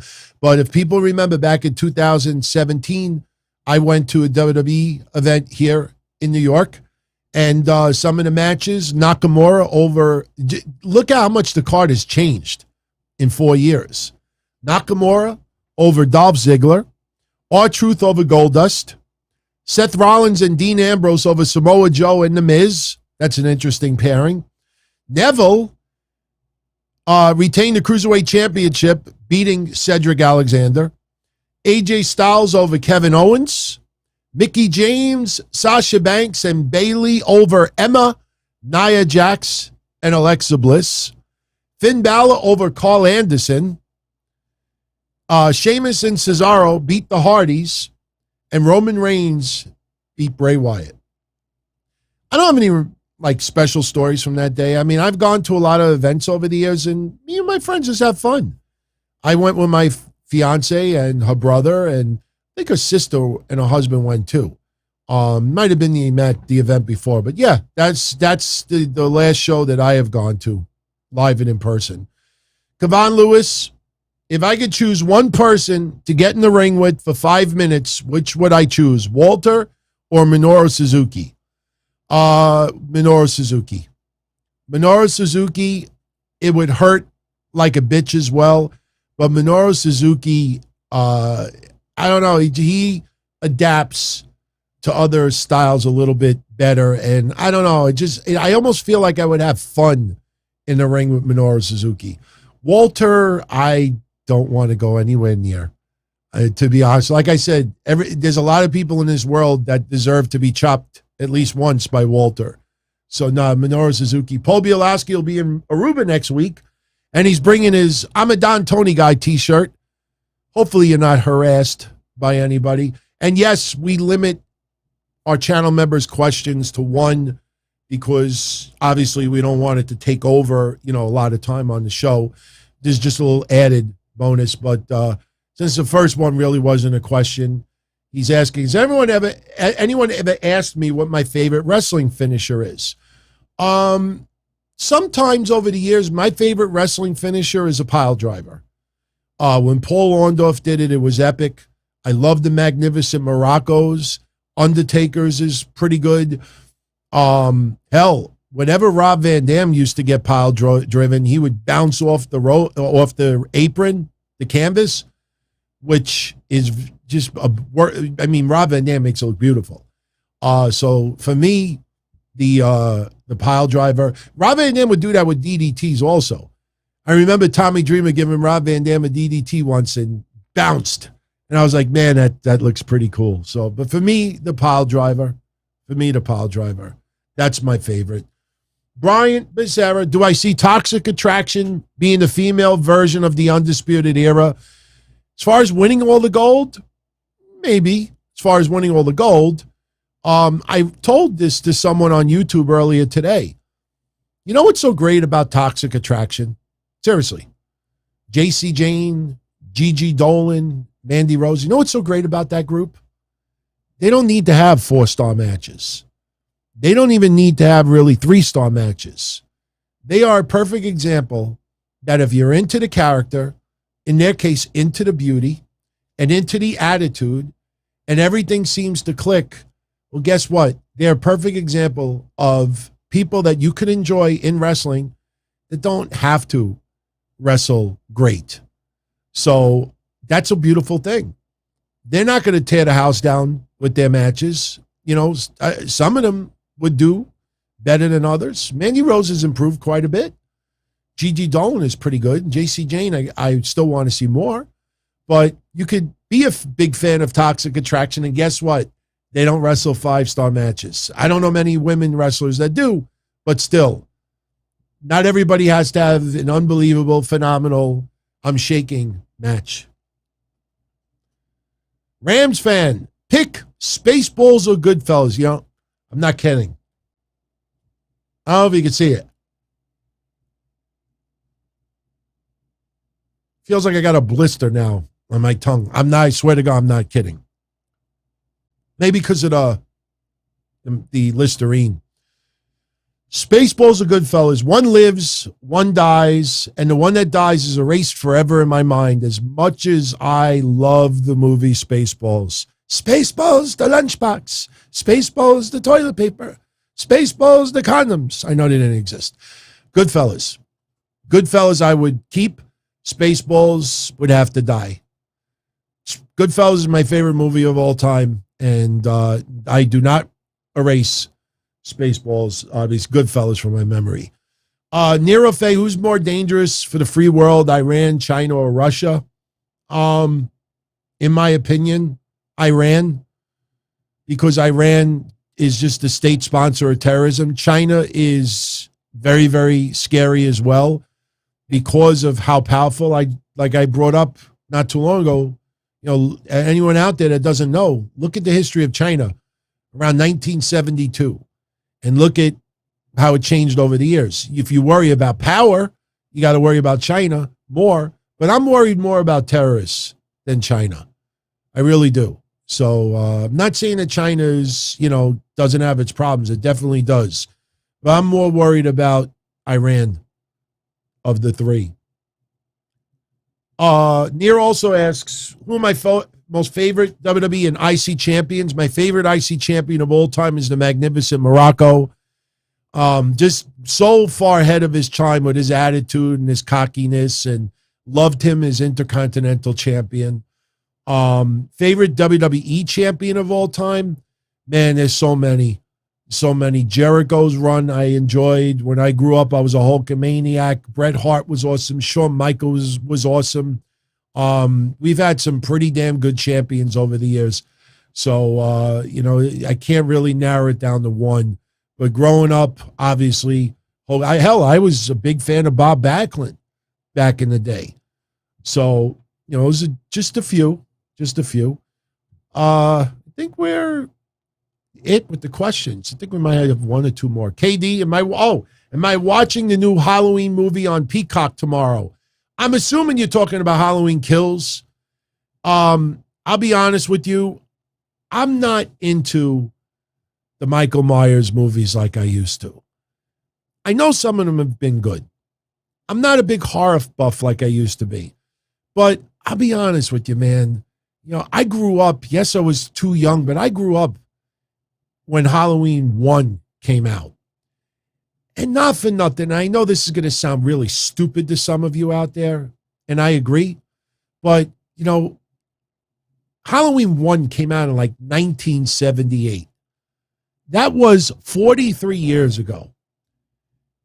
If Jamie Lee Curtis couldn't finish the job after 43 years, or Michael Myers couldn't kill that fucking character off, killed Jamie Lee Curtis's character over the last 43 years, it gets to a point where I call it an epic fail. 43 years, still trying. Oh, but this is the mom. Oh, no, this is the reincarnation. He lives, he dies, he comes up. When are we going to get Michelle Myers? When are we going to get the transgender version of it? When are we going to get the split personality of Michael? And Michael's bipolar, and Michael is nice one day, and he's turned over a new leaf, but then he's still battling his what is he going to do? Ancestry.com, and we find out there's two Michael Myers, that he had a twin brother that was separated at birth. When do we get Michael Myers, the big-time hardcore, you know, racist, or the Republican, or Trump supporter? I don't care. Like, people are saying, you know, and it's funny because people say to me, oh, what do you think about, you know, they might choose Superman as a woman, or Batman as this, or Robin as gay. I don't care what gender, sexual preference. Just be good at your character. It's fine. It doesn't matter to me. You know, so my point is that you can make every excuse in the book why Michael Myers is still trying to kill Jamie Lee Curtis. You know, what are you going to do? Role reversal? You know, Jamie Lee Curtis is now going to be Michael Myers and he's going to be the victim? I'm kind of sick of it after 43 years. I'll be honest with you. I'm a little sick of it after 43 years. So, no, I don't think I'll be watching it. Devin M loves the shows. Oh, shit. I passed his up. Let me see if I could go back. Hold on. Yeah, see, I figured out how to go backwards instead of starting all over again. He'll keep it simple. Where do I see the wrestling landscape in 5 years? Not specifically, but do I ever see WWE and AEW in business in 5 years? Yeah, they'll both be in business. Dude, AEW is already on TV for over 2 years. Yeah, it just broke 2 years. But just like this, AEW is going to be 3 years old, 4 years old. They're almost halfway to 5. So 5 years goes by really, really fast. What I don't like is to think about the fact that in 5 years, I'll be approaching my mid-50s. That's not going to be fun. So, no, AEW, despite the issues with the ratings right now, and look, the best way I could describe AEW right now, and you know what? I'm going to get back to his question because I'm going to say something now that I truly believe that every single one of you tuning in right now will agree with me. I think every single one of you will agree with me. I'll go back to that in a second. Robert Swanson, this is a little complicated. In the movie RoboCop, OCB is the company that takes Officer Murphy and makes him into a cyborg known as RoboCop. We're not talking about the WCW wrestler. Do I think corporations should have the right to make near-death humans into peace officers that enforce the law, but are also beholden to a corporation? Should publicly funded government agencies be allowed to work with corporations at the expense of violating human rights to create cybernetic crime-fighting people who enforce the law? No. No. When there's a bomb threat, you get the fucking robot rover to go into the house, and if the robot gets blown up, so be it. You don't fuck with human beings. Make robots. You look at China, they have robots that walk around, that dance better than I do. They actually serve you food. There's even some pretty wild X-rated stuff going on in China right now, in Japan with robots. Robots. Don't take humans that are in a coma as in a vegetative state. We could rebuild them. That's $6 million man shit. No. No. You don't fuck with humans. I don't care. But that's a great question. If you think about it, it is a really good question. So thank you to my channel members. And we'll do it again next week. You'll have the opportunity to send one in.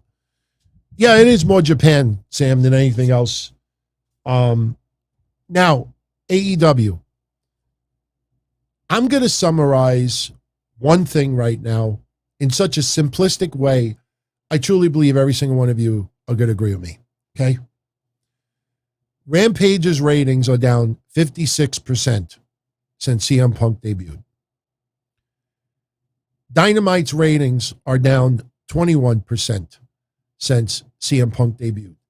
Now, you may say to me, well, 21% is a lot better of a drop than 56%. Oh, no. Because when CM Punk made his debut on Rampage, they had 1,100,000 viewers. So when they dropped to 500,000 last week, they lost about 600,000 viewers. If you look at CM Punk's debut in Dynamite, when they were at 1,319,000 around there, and now they're down to 1,053,000. They're down almost 300,000 viewers. So when you realize it, you know, that's a bigger portion overall, because neither show I'm concerned about. And here's my comparison, plain and simple. A new video game comes out, PlayStation 6, whatever it is, new video game comes out. A new toy comes out. And everybody wants to get their hands on one. Everybody wants it. It doesn't even have to be a whole system. Just a regular video game comes out. Or sneakers, Grand Theft Auto 9. Could be some Pokemon shit. Something comes out and everybody has got to have it. what ends up happening? After about a month, 2 months, it's still in demand, but it's not in the crazy, crazy demand. Look at the CM Punk Upper Deck cards. They're about to be printed and shipped. I bought 65 of them. Now, when they first hit eBay, the physical cards, they're going to sell for $20, $30 a pop. Because it's new, everybody wants to get their hands on one. I could have sold them on eBay for $30 to $40 each over the last month. The reason why I didn't is because I got perfect feedback on eBay. And when that card drops down to $10 in value, I don't want anybody out there to feel like they got ripped off. So that's why I didn't do it. The God honest truth. But the point is, when they announced that CM Punk card was being issued for Upper Deck, his first ever AEW card, everybody flocked in droves to pick them up. After a while, it's not really in demand as much anymore. The newness wears off. So with Rampage and with Dynamite and with CM Punk there, and Bryan Danielson there, and Adam Cole there, and everything else, it's exciting. And there's fantasy matches, and it's just, you want to stop what you're doing to see what the hell they're going to do. And after 2 weeks, 3 weeks, 4 weeks, 5 weeks, you just get used to it. It doesn't mean that you like AEW any less, but that newness, that I got to have it, I got to watch it, I got to stop what I'm doing, that wears off. It happens with everything, a brand new TV show, baseball, football. Football returns the first couple of weeks. The ratings are tremendous. Then after a couple of weeks, it starts to settle into a number. There's no huge exodus from football fans. Just people after a while, the excitement and newness wears off. That's what's happening with Rampage right now, and that's what's happening at Dynamite. Nothing for Tony Khan to be worried about. As I said, as long as the arenas are still selling great tickets and doing well, as long as their merchandise is still selling well, as long as their pay-per-view buy rates are still doing very well, if the ratings settle down a little bit and everything else is doing well, that's fine. That's fine. When the arena is now half full repeatedly, and not just because of a holiday, when the arena becomes half full and they now have to give insane deals to try to get people to buy merchandise. That's what happened to Impact Wrestling. Remember Don What's insane deals? You think NWA, TNA, when they became TNA and then Impact Wrestling, you think they were just in a giving mood? $10, 10 autographs. Unbelievable. 3 shirts, 10 autographs, $5. You can't go wrong. Oh, they had boxes and boxes and boxes and cases of shit that was just sitting there. Holy shit, we got 10,000 Motor City Machine Gun shirts, and they're not like what they used to be. And then what happens? Stud West insane deals, $8, mystery shirt.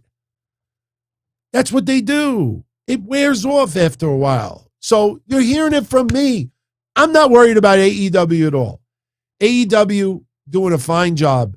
If it was up to me, Tony Khan has got to stop acting like a combination of Eric Bischoff, Dixie Carter, and Vince McMahon. I don't care how much he gets annoyed, because let me tell you something. If WWE wants to go for the jugular, they could fucking put bullshit shows on a Friday after SmackDown. They could put bullshit shows on Wednesday. Look, Wednesday night at 8 p.m., watch The Miz paint his wall. Exclusive. You could see what happens after the shows end, and they just show an empty arena and somebody mopping the floor. WWE doing over on stuff like that, you got to be professional about it. Nobody in WWE, and don't give me this top dollar stuff talking about shoes. These guys in wrestling are having fun. They're the performers on TV. They have the right to crack some jokes and have fun. We don't. Sure, we can joke about it, but that some of the people that are invested as deep as they are, it's a little weird. It's a little weird, like MVP. Look at some of MVP's tweets the last couple of days. think MVP like hates anybody, but listen what his points, what he says. So I am not worried whatsoever. I am not worried whatsoever about AEW, but if I was Tony Khan, take note that nobody on WWE's side is taking the gloves off. Nobody on the WWE management side is writing these one-liner tweets and throwing jabs at AEW and saying the show sucks and this, and that. He comes off, Tony Khan is coming off as a triggered teenager on Twitter. Or, you know, some of these fringe elements on, so why? Because he has money that he won't do that. Wait, you're talking about a multimillionaire. Oh, really? Like, we haven't seen multimillionaires totally crack and totally lose it and totally commit crimes and totally act like children and totally do stupid things. You mean to tell me he can't do that because he's got money? You kidding me? So I think Tony Khan should just kick ass, put on good shit.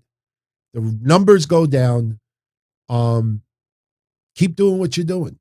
Show everyone, because remember, him talking about Raw sucked.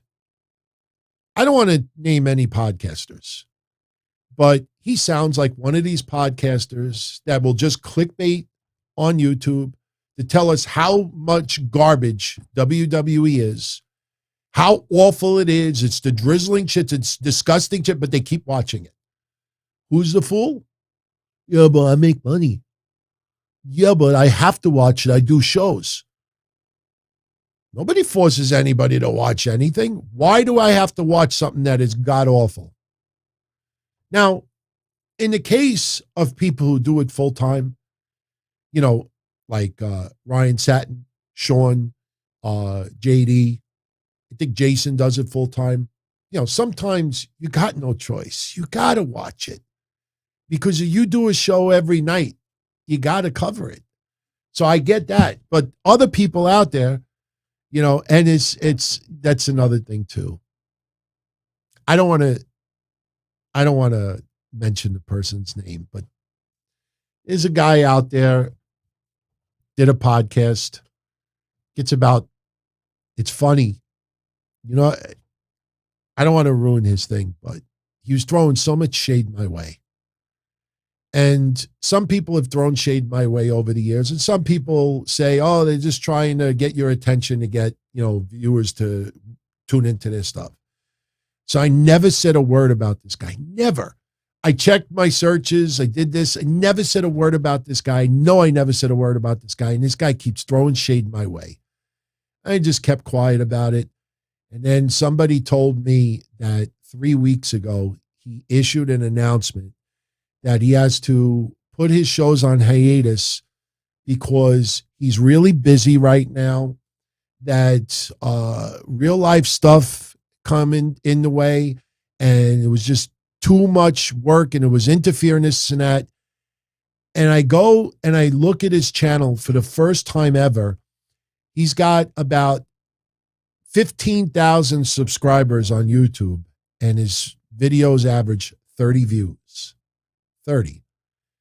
And you look at it, and it's just him on his cell phone. Now, I ask you all this honest question. You tell me what fucking crazy amounts of work is involved for me to just sit here with my cell phone and talking for 30 minutes. So what's happening is, everyone, I should have started video here 10 years ago. Because now I'm starting to learn from people out there the amount of money that was being made on YouTube 10 years ago. I'm talking tens of thousands of dollars a month in the case of some people. When YouTube changed their monetization, a lot of places went out of business. And I know you know a lot of them. But the thing is that a lot of these people online, they knew, and I think you'll agree with me on this, they knew that if they gush over Vince McMahon is not going to one day send him a DM and say, thank you. Thank you. I appreciate it very much. Thank you. Thank you very much. No. And ignore him. You could write every day to Triple H. Triple H, you're my favorite wrestler of all time. I watched you when you had the long blonde locks, when you were training with Killer Kowalski. You know, I actually know your neighbor's dog. And blah, blah, blah, blah. And guess what? He's not going to retweet you. He's not going to notice you. But I do a show. He's not going to do anything. Stephanie? I don't think so. Shawn Michaels, you'll probably be blocked. There's nobody in WWE management that will retweet, like, support a podcast, plug a podcast, recommend it, do this, do this, do this. But when it comes to AEW, you know, maybe Kenny will like my tweet. I'll talk about how everything in AEW is epic, amazing, unbelievable. I've been a wrestling fan for 60 years, and this is the greatest feeling I've ever had watching wrestling. Tony Khan, you're the boss, you're God, you're king, blah, blah, blah, blah. And guess what? By the way, I do a show, and I put you over all the time, and all my listeners love your stuff, and we watch everything, and keep it up, boss, and king, and blah, blah, blah, blah, blah. And guess what? After a month, 2 months, 3 months, 6 months, a year, 18 months, 22 months, 24 months, there is no AEW heels for podcasters that have a grade point average of 1.5. But they love AEW. Well, guess what? AEW is not retweeting, reposting, hiring you, giving you a plug, giving you a free commercial, buying airtime on your show, having you write. Has anybody seen basically anybody? So what's happening? Some of these people, man, I've been fucking plugging this company for over 2 years. And after 2 goddamn years, I still only get 30 views. And then what they do? Oh, let me buy cameos. Hey, everybody, did you see, Cesar Bononi said that my show is the greatest ever. And what they did was they bought a cameo. And I'm just using Caesar as an example. He's a good guy. I love his work. I root for him personally. If anybody knows what's going on with him, his family. And so I'm not saying that, but, you see these places out there that'll spend all this money on cameos, and then they crop the video. So you don't see the word cameo on the bottom. Weird. My show only gets 73 views. But Bret the Hitman Hart is telling everyone this is the greatest show ever. After a while, they're like, why am I killing myself and putting this much energy, not just physically, but emotionally? Because believe me when I tell you, and I swear to God, this is to give you all props right now. When I do the show and I see the feedback and I see the DMs, now on YouTube right now, we don't have that many people tuning in live. We got about 110. But on Twitter right now, there's 277. On Facebook right now, there's 145. On Twitch right now, there's 4. I can't get anybody to tune in on Twitch.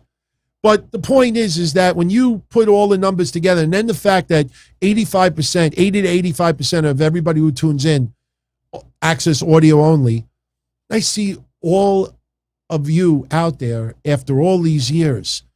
When I do these shows, it almost feels like Christmas. And I swear to God, I'm not blowing smoke up your asses, but I get excited. I could be tired as fuck. I yawned literally right before we went live. But you just get excited to have that many people out there enjoying this. And it feels good. And when you see people out there that put all their eggs in their basket, I'm going to go obsessed pro AEW. And I'm going to bash WWE, and I'm going to rip and rip and rip and rip and rip. Even though there's a lot of fans that do like it. Why are 2 million people still tuning into that shit if it's that freaking awful? Why the 2.3 million, 2.1 million, 1,000,009? Why do they still tune in if it's that freaking awful? Because maybe a lot of people out there want the easy viewing, sports entertainment, larger-than-life characters. They don't care about the epic 5-star matches. They don't care if somebody got fired, released. Oh, I'm going to tune into this product because this person shouldn't have been released. No disrespect to Ruby Soho, but everybody out there, that said, oh, her matches have been amazing in AEW. Seriously? I don't know if it was her fault or Jamie Hayter or anything else. Now she's fighting the bunny. Oh, I can't wait for that clinic. She's got to get used to it. But people are taking people and making them this freaking high when they have no business being put on. You realize the added pressure? There's a lot of pressure on Tony Khan right now because he let that noise on Twitter get to his head. I'm telling you, as much as you don't want to accept it or believe it or think I'm exaggerating it, his go home Raw remark really exposed a lot of stuff. When he said last week, I can't wait to finally beat you. He's had this on his brain for how long that he can't wait to beat WWE. Why? Why? This guy is really, I think we all realize Tony Khan has got a very fragile ego. If you could affect his ego, now look, he's got thick skin on Twitter, no question. There's a lot of jerk-offs out there that say some really horrible stuff about the guy. The guy's not a bad guy. He's truly committed at what he does. So he is hardened on that. But if a rating is shit and it's hard facts or this or now supersized man, this and that, you could see how much it really, really bothers him.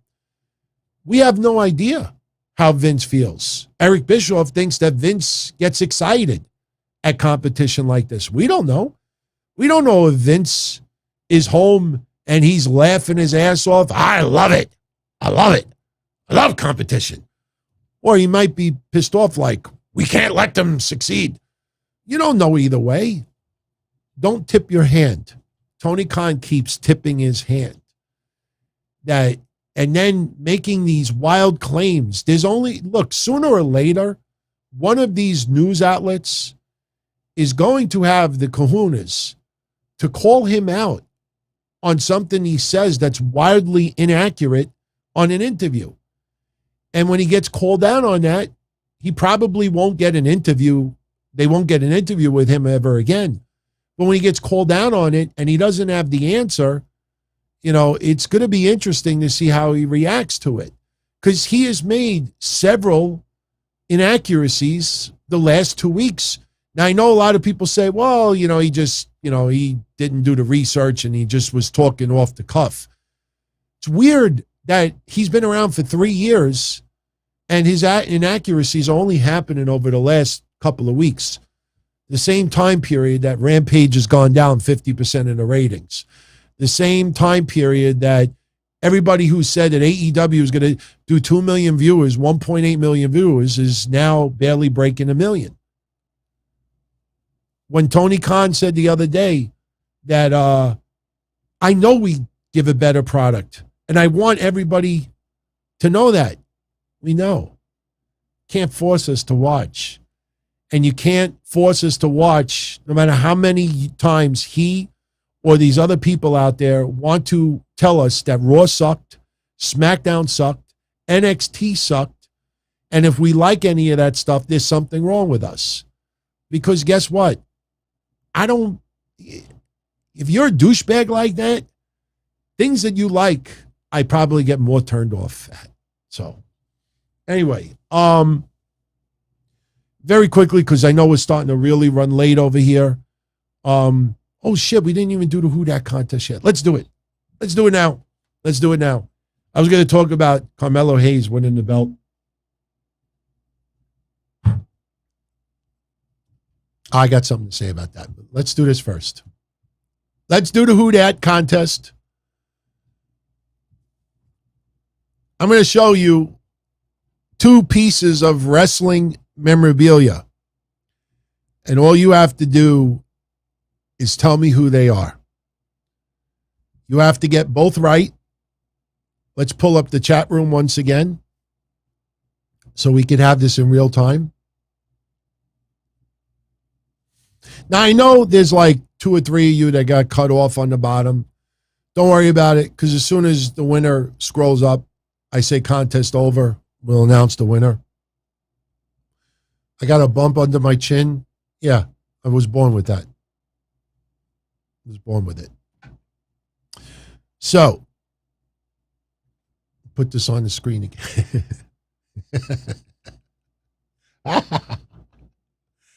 All right. I got to be careful not to reveal the cardboard. Okay, this is 2 pieces of wrestling memorabilia. I think someone will probably win it very, very quickly. But these 2 pieces of wrestling memorabilia I could fit in the palm of my hand. They're basically heads. If you look at that picture closely, it looks like 2 people in ski masks. That's only because I darkened it as much as I could so you couldn't figure out who it is. So all you have to do is when I reveal the pictures, you have to tell me who these 2 people are. Male, female, they could be from WWE, WCW, AEW, ECW. Again, either this is going to stump the shit out of people or they're going to get it almost immediately. So I'm going to show you on the screen literally for 1 second. Don't worry about it because these, what I have in my hand, I have them on the picture too. The only reason why I'm not showing these all that much is because they're brand new and they have the original tags on it. And if you see the tag, you will see the name of the people. So if you see this,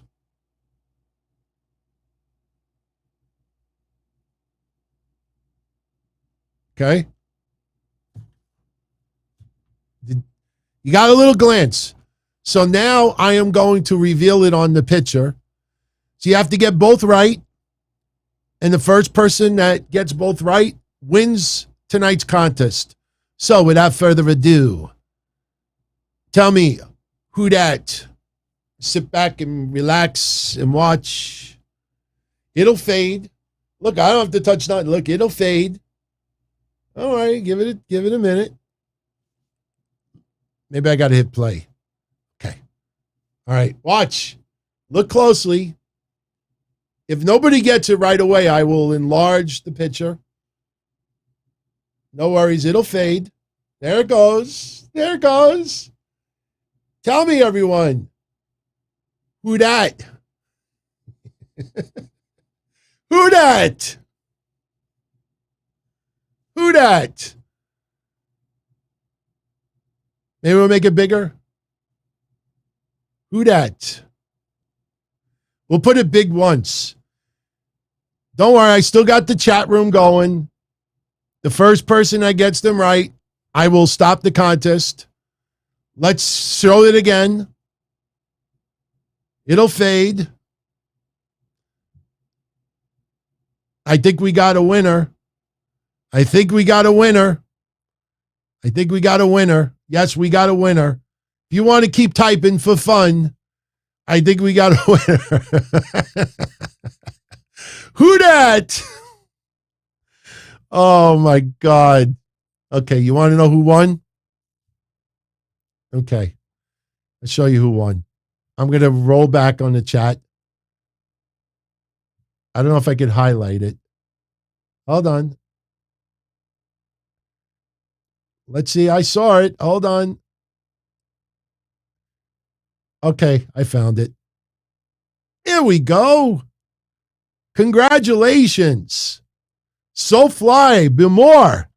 It is Lex Luger and Kevin Nash. He got it right. SoFly.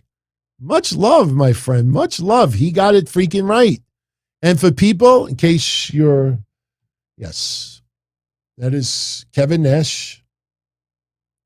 See, look, it even has his autograph on the bottom. That is Kevin Nash. And I'll tell you what's funny about these. These are electronic. There's a battery inside it. You're supposed to be able to bash these and it's supposed to go, ow, ow. But there's no way to go in here and take the batteries out. It's all stitched closed. So I don't know if I should ultimately give these away or if I should literally rip them open, change the battery, and then just beat these up a little bit. And this is This is your Lex Luger. I mean, I don't know, man. That doesn't look like Lex Luger at all. Look at that. And it's got his autograph on the bottom. So, yeah. Lex Luger, everybody. Unbelievable, right? Look at the schnoz on this thing. Yeah, big fucking nose. Unbelievable, right? Look. Who Dat? SoFly. I know you know how to reach me, my brother. So, yeah, there you go. Congrats. Know what's funny about these? They came out with these wrestling buddies that you could, like, plush stuff down, and they were like this. They were like plush dolls. And the funny thing is, if you look, especially at the Kevin Nash one, the head is exactly the same at this. You know what this looks like? And I'm not kidding. I think what may have happened with this is they must have, like, in the factory, must have had defects where the heads weren't stitched on right. And they're like, what are we going to do with all these big heads of Kevin Nash? And they're like, you know what? Why don't we just put like a little sound thing in here and let's stitch it up and we'll sell the heads like this. I mean, just think about it. I mean, it's not even like a squishy doll. Like there's plastic in here. Look, I don't know if you hear. You hear that? There's something in here, but the batteries are dead. So I don't know what I should do, man. I don't know if I should open them up, try to change the batteries. I guarantee they don't talk like Luger. By the way, the glasses from last week and the Undertaker, that, you know, the creatures in the night, you will see my wrath, rest in peace. Remember that unexciting Undertaker? They've been claimed for. They will be shipped out either tomorrow or Monday. Problem is, I didn't have a shipping box for it. The glasses, I still got the other popcorn one back there. So I'm going to send that out to someone. So, yeah, so that's pretty much it. So what should we do, everyone? Should we continue questions in the chat? I'll just hang out in the chat and answer some questions for the rest of the night, or should we take calls? I'll leave it up to you. So I mean, if you want me to just answer questions in the chat, I'll stay right here and I'll just answer. Especially if you do rapid fire, I'll go through these. Boom, 1, 2, 3. So maybe we'll do question in the chat. Yeah, Charlie, where to get off? It still blows me. I'm surprised more people didn't laugh at that stuff. So, all right, I see people are ready. Yeah, SoFly wants me to mention quickly. Now, look, I'll do rapid fire stuff, but when I start bringing up a question, just hold on typing your stuff because I don't want it to get skipped over. Carmelo Hayes winning the title, I am ecstatic about it because anybody remembers when he first came in and I gave the little bio, I said, keep your eye on this guy. That guy is going to be a major star, barring injury, personal fuck up. It's really, he's got the look, he's got the voice, he's got the talent. I mean, he's got it all. That guy, I am happy that he won that title. I will tell you, honestly, Isaiah Swerve Scott is a talented wrestler. I think Isaiah Swerve Scott may end up doing more than what Cedric Alexander did. He may end up doing more than what Tozawa and some others. And yes, Tozawa's turned into more of a comedy, but I think that guy might be the next cruiserweight, IC champ, somebody that is going to really go quite far early in their WWE career. Isaiah Swerve Scott. The hit row stuff, I've already talked about that, but one thing I will say, I am amazed that fans have not ripped the shit out of Isaiah Swerve Scott or WWE for that horrendous, pathetic, terrible, no excuse, garbage title run that he had. People would flip out when Brock Lesnar would not defend the title for weeks, if not months at a time. That's the heavyweight title, so I get it. The guy won the championship and didn't defend it at all until last week. How do you, if he would have been injured, that would have been different. He had a title run and didn't defend it from 3 months, whatever it was. How did Isaiah Swerve Scott escape insane amounts of criticism over the last 12 weeks, whatever it was? And yes, it's not its fault, it's WWE's fault. But if you follow the net, they take it out on the wrestlers, not on management for most of the time. His run is one of the worst in history. And it shouldn't have happened. If Isaiah Swerve Scott is that fucking good, how do you not have him defend it for a couple of months? Seriously, there's no excuse. Zero excuse. So when people were upset, that's why when I did Patreon on Tuesday, when Mish was not thrilled with the match result the other night, I said, are you upset that Carmelo won or that Santos Escobar lost? Big difference there. I would have liked to have seen Santos Escobar win it because he has now turned into one of the MVPs of NXT by default because some wrestlers are now no longer there. But Santos Escobar has a huge, huge following, more than people realize. But Santos Escobar had his run. So I am thrilled Carmelo Hayes got it. I am a huge fan of Carmelo Hayes. Carmelo Hayes, again, you look at the night he debuted, check out my recap, and I said, remember that name. That guy is going to make it sooner than later. Absolutely loved it. Campos, I love pinball. I freaking love pinball. This is legit. When I was a kid, and I have a picture of it somewhere. When I was a kid, my father had a pinball machine, a full-size pinball machine, and it had a disco theme to it. There is video on YouTube from other people that had it. If you look at it, it's not a digital pinball machine, but if you type in disco pinball machine, you will see a really horrendous, cheap-looking pinball machine that was from the 70s, and you'll see it. And my father used to have it, and we used to play that shit every freaking night. Thank God he didn't have tenants at that time, because I could only imagine the loud bell sounds and everything, how they would have been so pissed off to hear that shit. But I loved pinball. Shit, I still have the plug-and-play pinball that came out about 20 years ago that used the, like the RCA jacks. There's a pinball one. If any of you out there still have a TV that you could plug in, like the yellow and the red and white plugs, for audio and the yellow for video, composite, whatever it is, there's a pinball plug and play, and it is pretty freaking good. Still got mine. Still have mine. In fact, damn, I'm a little pissed off. I recorded some video today of the back of my office so you all could see, the collectibles I have in the office. I have some pretty wild collectibles just sitting in the back of my office. I forgot to put that video on the computer today. I'll put it on there on Saturday so you could see it. But the pinball machine, the pinball is fun. I love pinball.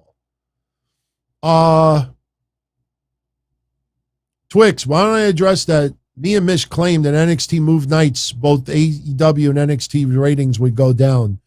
AEW went way up. Well, AEW now is Bryan Danielson, CM Punk, Adam Cole, Ruby Soho, and a few others. Two different time periods, my friend.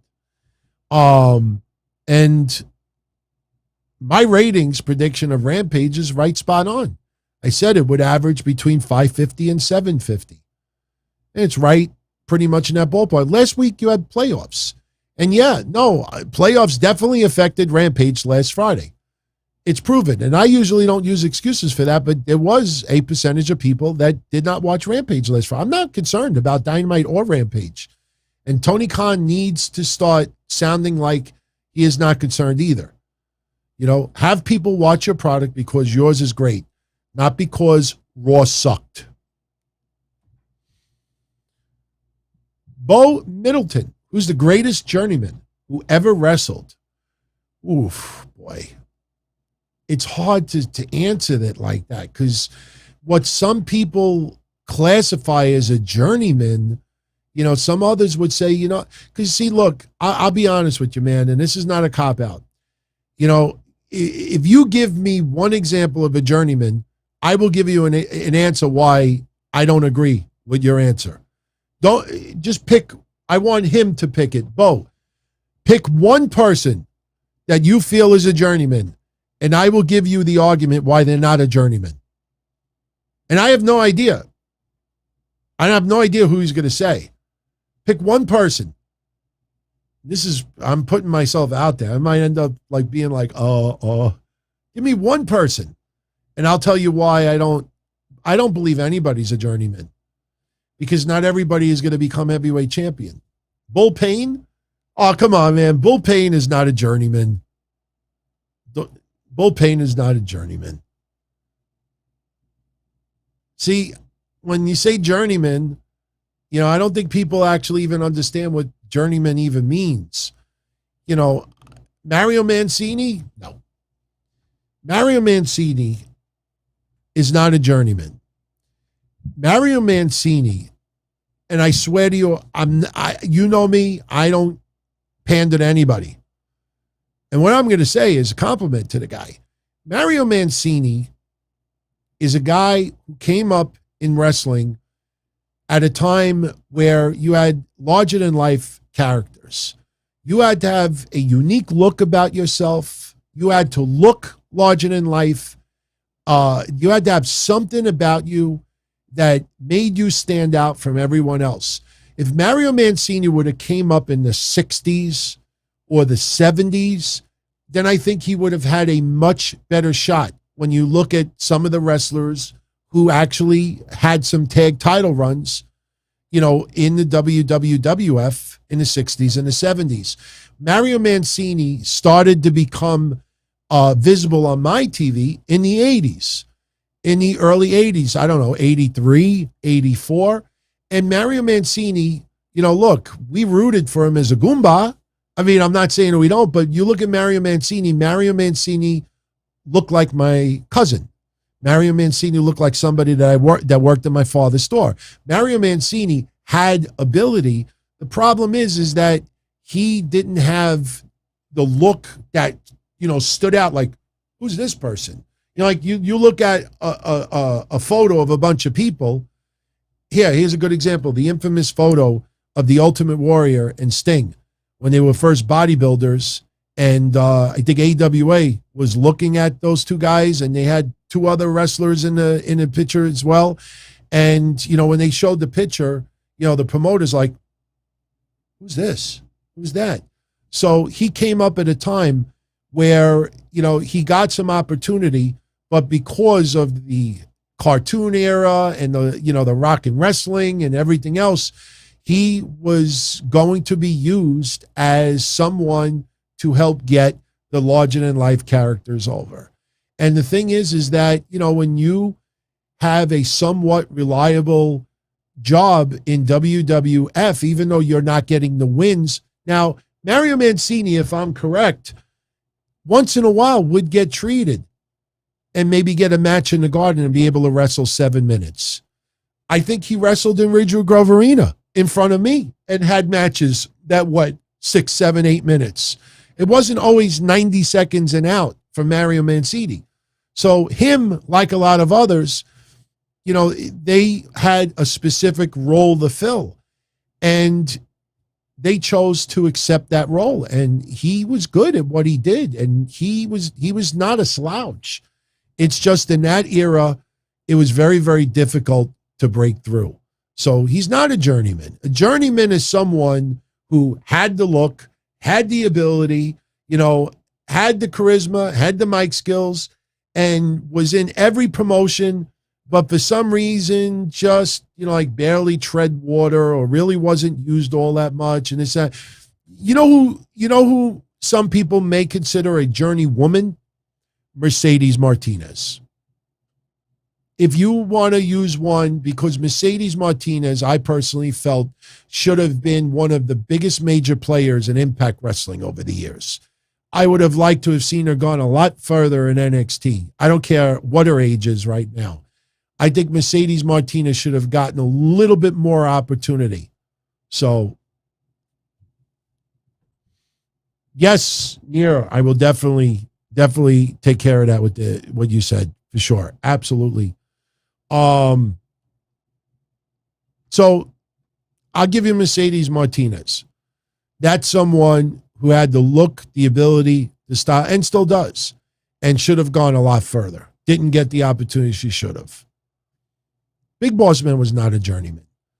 Big Boss Man is one of the bigger icons in the history of wrestling. Big Boss Man did a wonderful job as Big Bubba Rogers, did a wonderful job early on doing the security, the prison guard thing, and then he was in the corporation. Big Boss Man did a lot more than people realize. Boss Man, was not a journeyman. Boss Man is one of the legend Hall of Famers. Owen Hart was not a journeyman either. Owen Hart, not everybody can be heavyweight champion. Not everybody could, get to main event status. I'm sorry. I know this hurts some people's feelings, but the longer Owen Hart is no longer with us on this earth, the longer Brian Pillman is deceased, the more some people are deceased, the more people say, oh, if he didn't die, he would have been heavyweight champion. Oh, if he didn't get injured, he would have been, and if my aunt had testicles, he would have been my uncle. Believe me, I loved Owen Hart. Brian Pillman is one of my favorite wrestlers of all time. I have so much Pillman memorabilia stuff, it's not even funny, and I am not parting with any of it. There was never any discussion of Brian Pillman being a heavyweight champion in the middle of the Austin 316 era. Owen Hart, there was never any discussion. When he feuded with Brett, some of us wanted to see him beat Brett, but there was never anybody thinking, you think this is the night Owen wins the belt? No. Owen Hart, fans at that time, didn't look at him as a heavyweight champion. When Brett got screwed and went to WCW and Owen Hart was going through the crowd and this and that, people started thinking, maybe might see a little bigger push here, but it's not trying to be nasty.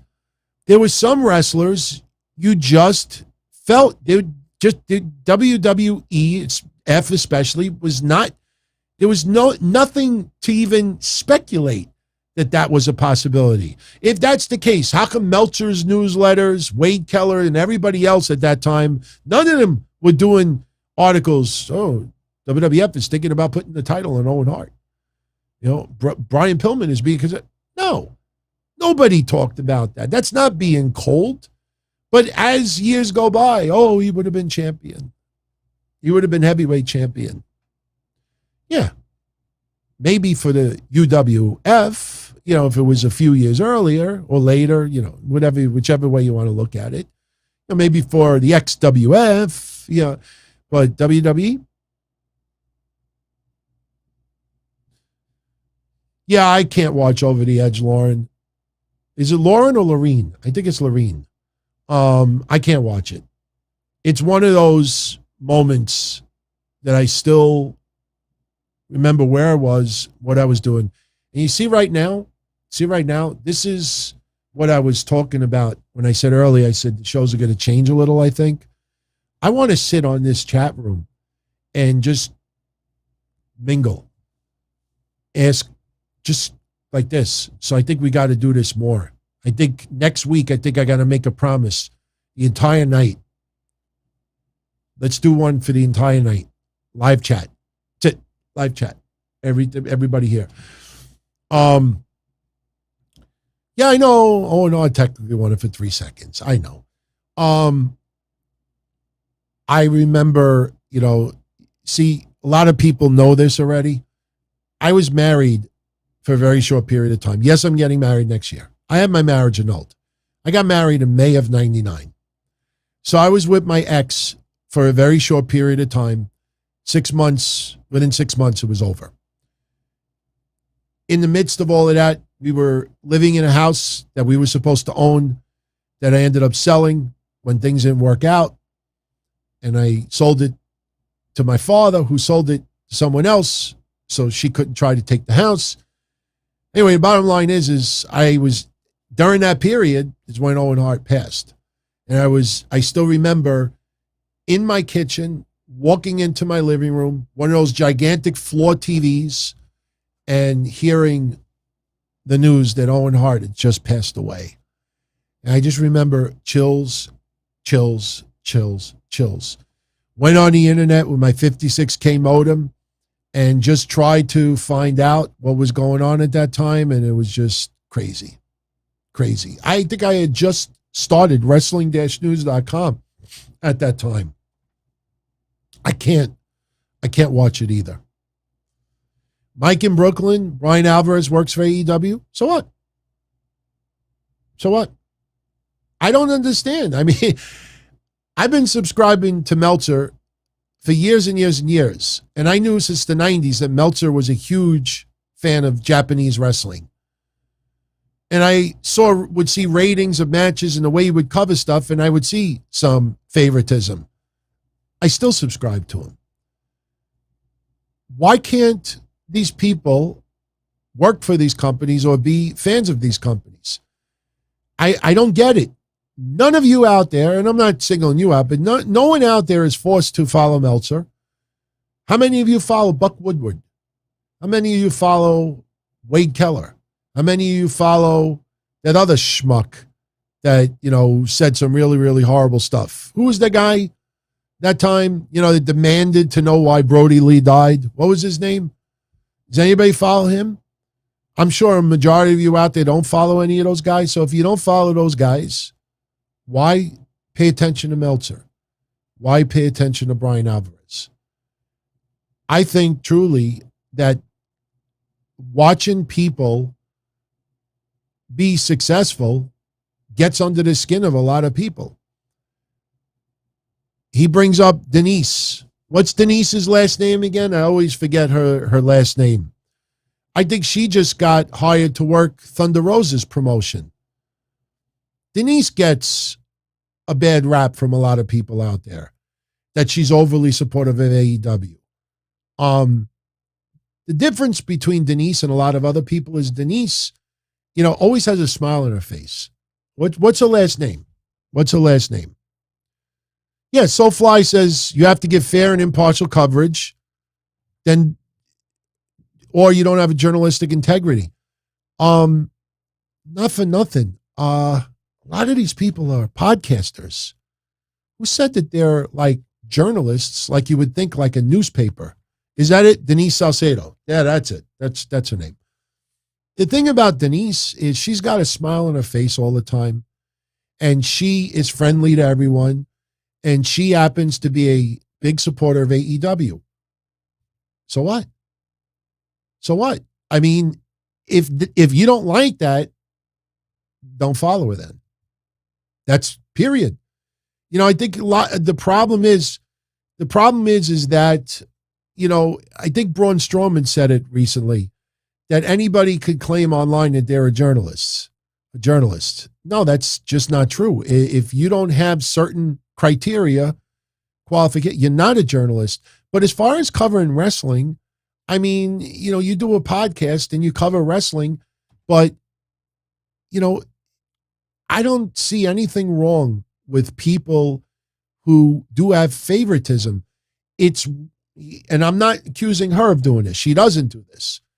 The thing is that when you have a favoritism or a preference for a particular promotion and you start creating bullshit news about the rival promotion, or you purposely ignore things about a different promotion to make the one you like look better, that's where you run into murky waters.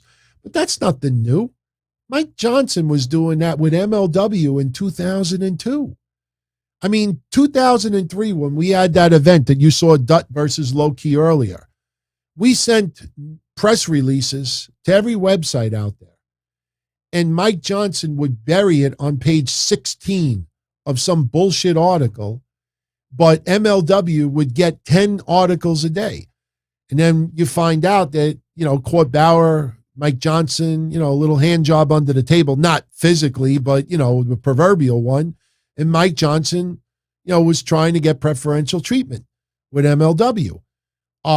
So what do? You just don't do business with that person anymore. But I don't think what Denise or anybody else, I don't think they're doing anything wrong. And I tell you, I see a tremendous amount of jealousy out there by a lot of people, whether it's towards Ryan Satin or it's towards Denise or towards JD or it's towards, Meltzer, Alvarez. There's some wild jealousy out there. And honestly, I look at it like this. You work hard, sooner or later, somebody takes notice. You work hard, and if you're going for a goal, you reach that goal. That's a good thing. A lot of these people, the common denominator is that they work hard. There's a big difference between working hard and just tweeting all day long. I mean, I have posted online so many times, do I want to tweet or do I want to eat? Some people out there have way too much free time on their hands. They cry that they don't have money. They cry that they can't pay their bills. They cry that they can't do this. They cry this, they cry that. But yet they choose to sit on Twitter 16 hours a day. Whose fault is that? There's a lot of jealousy online. So,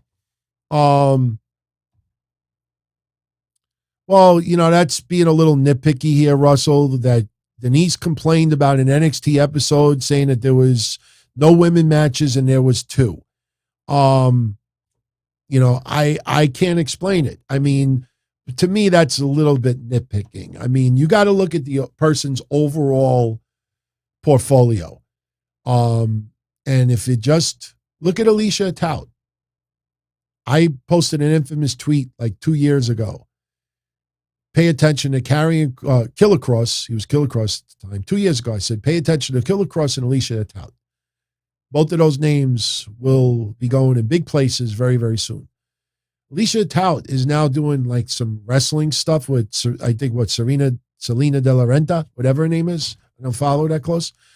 And she's knocking it out of the park. She's getting a lot of hate from a lot of people. Why? Because they see people going further. And for some reason, there's like this anger and jealousy, like, I'm not succeeding in what I do, so you shouldn't either. There's weird stuff, man. Look, my stuff.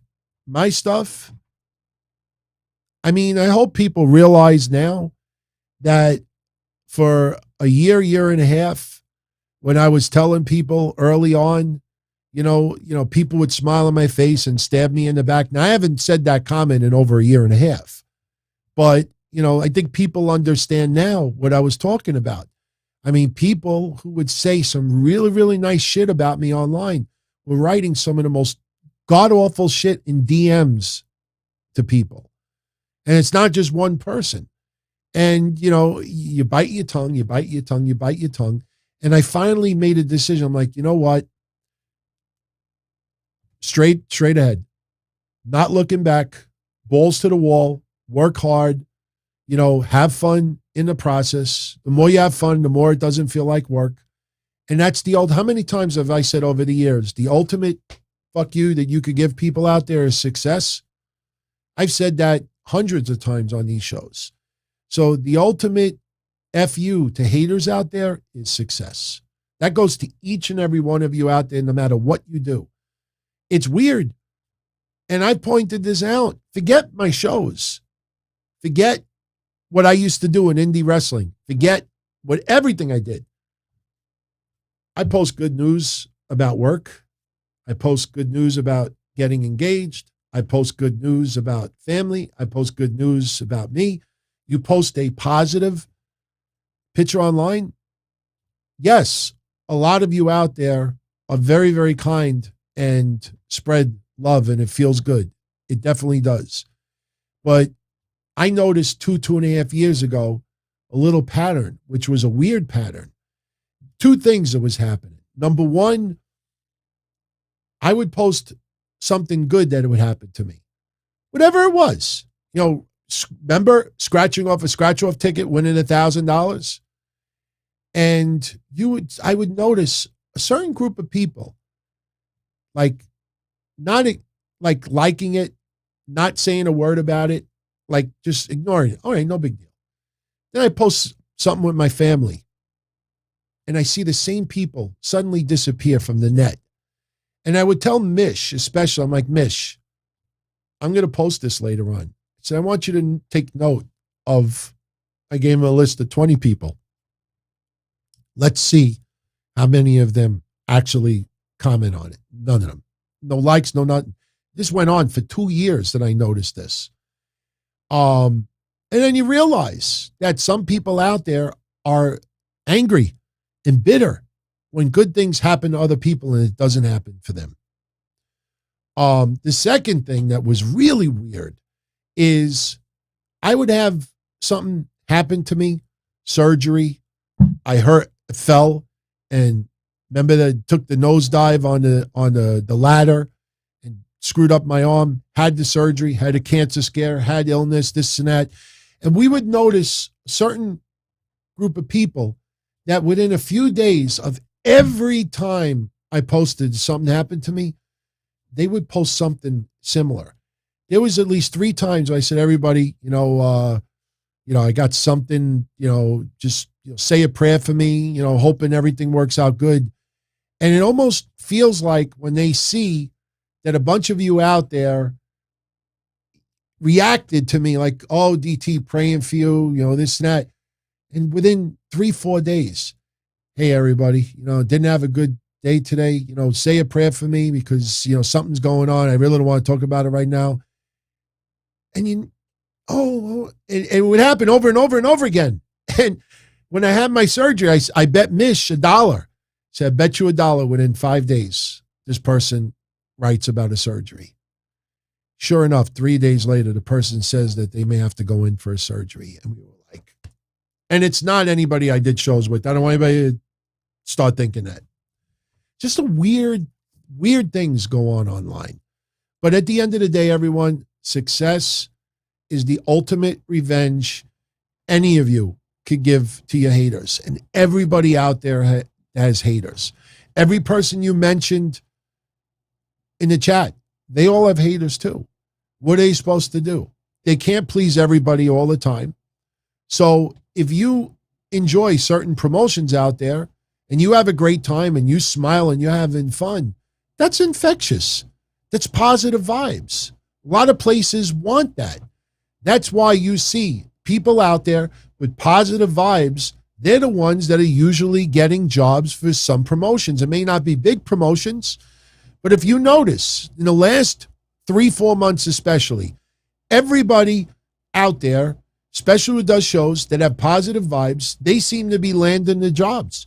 And the ones who just troll and act with their whole attitude is tribalism and anger and putting things down, that I don't know anybody who is advanced from that. That's why I don't want Tony Khan to do that. There's no promotion that has ever been a competitor at WWE or has been hugely successful based on tribalism. And Tony Khan is on the level of tribalism right now. You feel Raw sucks? That's fine. Keep in mind, there's a lot of fans that still watch it. Keep in mind, there's a lot of fans that still pay to see it. Keep in mind, there's a lot of people. You have 80,000 people, 60,000 people, 40,000 people showing up at those events. Can't suck that bad. Can't suck that bad. So when you're the competitor and you keep putting down your competitor, even if he's right, even if Raw does suck, but when you're a competitor and you're doing it, it's not a recipe for success. All right, let's start wrapping this up, everyone. It's starting to get late. Starting to get late. Time flies when you're having fun. Who should be the one? Havil. Why did your question not pop up? Hold on a second. I just realized Havili asked me a question before. And what? You know what? I think he sent it in late. I think that's what happened. Is this his question? No. Havili, I think your question came in late. I'm sorry, my friend. I'll answer one now for you. Who should be the one to beat Raquel Gonzalez for the NXT Women's Championship? Mandy Rose, Kaylee Ray, or Io Shirai in a rematch?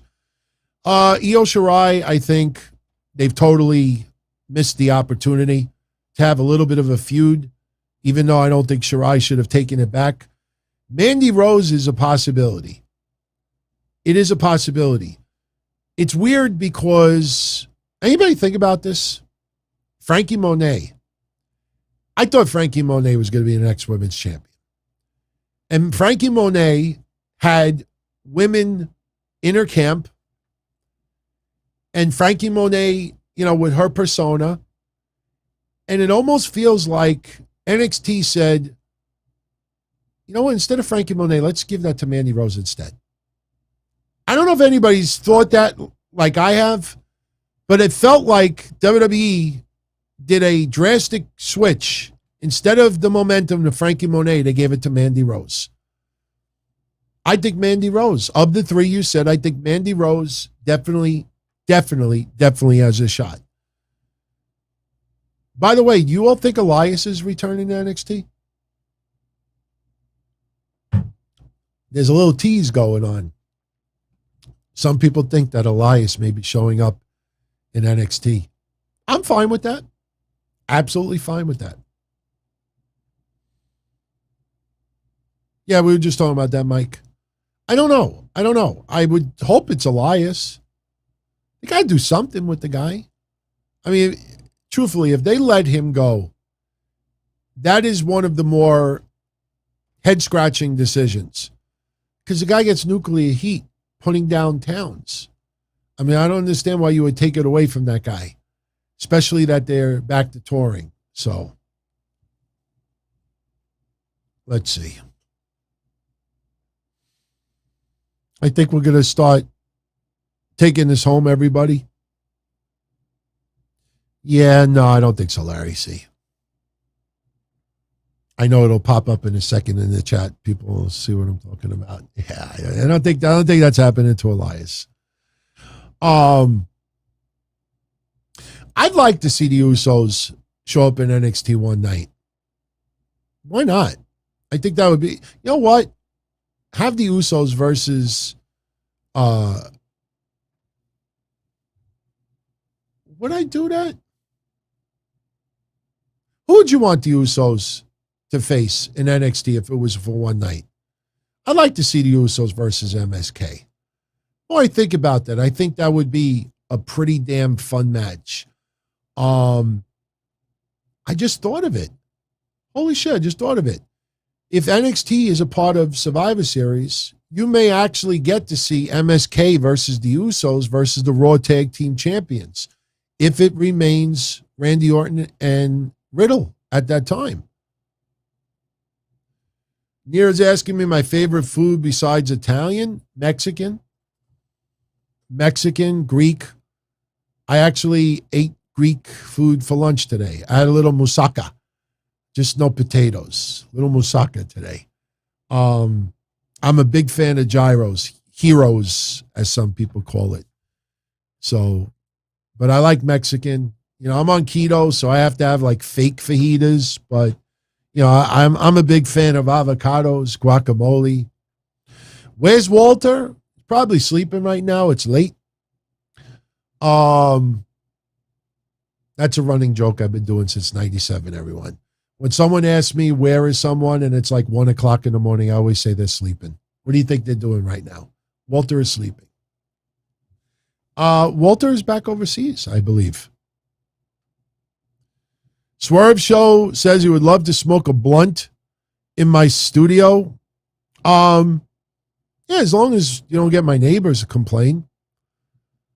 I used to, for a very short period of time, I was trying to smoke weed in my house my friend was insisting to me that it'll dull the pain.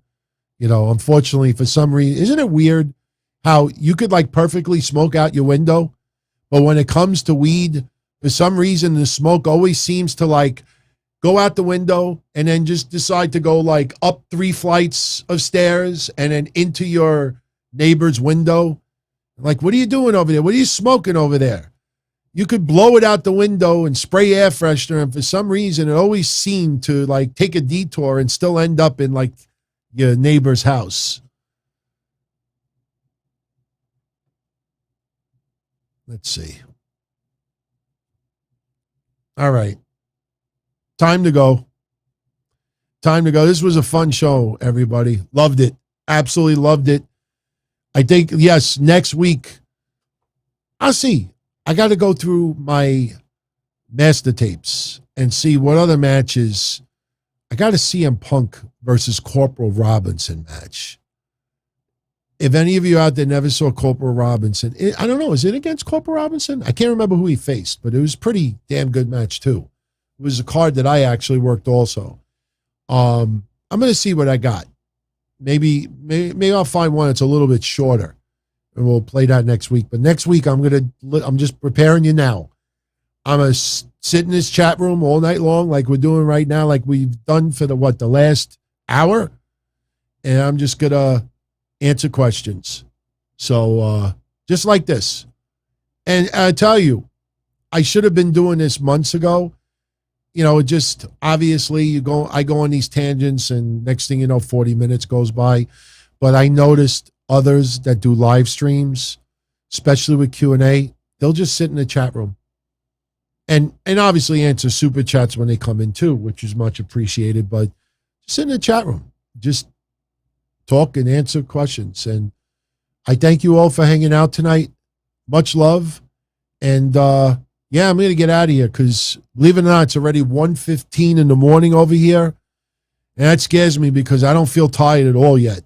But I obviously, tomorrow's Friday, which means I still got to go to work, which means I still got to get up at 6:30. But remember, programming change Saturday night. Saturday, I usually do the Don Tony show at 8:05 p.m. That's been the new night for a while. AEW Dynamite is airing at 8 o'clock Saturday night. You still could vote. So it could still change. But when you're done over here, go in the community section. There is a poll going on right now. Because Dynamite is going to be on at the same time I normally do my Saturday show, how should we handle it? There was 3 choices. The choices was do a watch along, which I know a lot of people don't want. The second choice was I do the show Saturday night starting at 10 when Dynamite ends, which is kind of similar to what we do on Wednesdays. So Saturday, do it at 10 instead of 8. The third option was do it on Sunday night at 8 o'clock. So vote, because I think I'm leaving the vote open until Friday night. So majority wins. I think as of right now, a majority of you out there chose you want me to do a show Saturday night at 10 o'clock. So if it stays like that, then that's what we'll do. So just keep updated. You know, if you subscribe to the channel, obviously you'll get an alert. But tomorrow night, I will post an update on the community section. I'll post it on Twitter also to let everybody know. But it does look like Saturday's show will be at 10 o'clock at night. So, yeah, that's pretty much it. So enjoy SmackDown, 2.5 hours. Remember FS1. Enjoy AEW Rampage. Remember, from 9 to 10, they have the YouTube buy-in. Bryan Danielson versus Minoru Suzuki. Lee Moriarty versus Bobby Fish, I believe. Holy shit, Bobby Fish may actually get a win after all. You know, we got CM Punk versus Matt Sydal. By the way, you know, we got Dante Martin versus Malachi Black.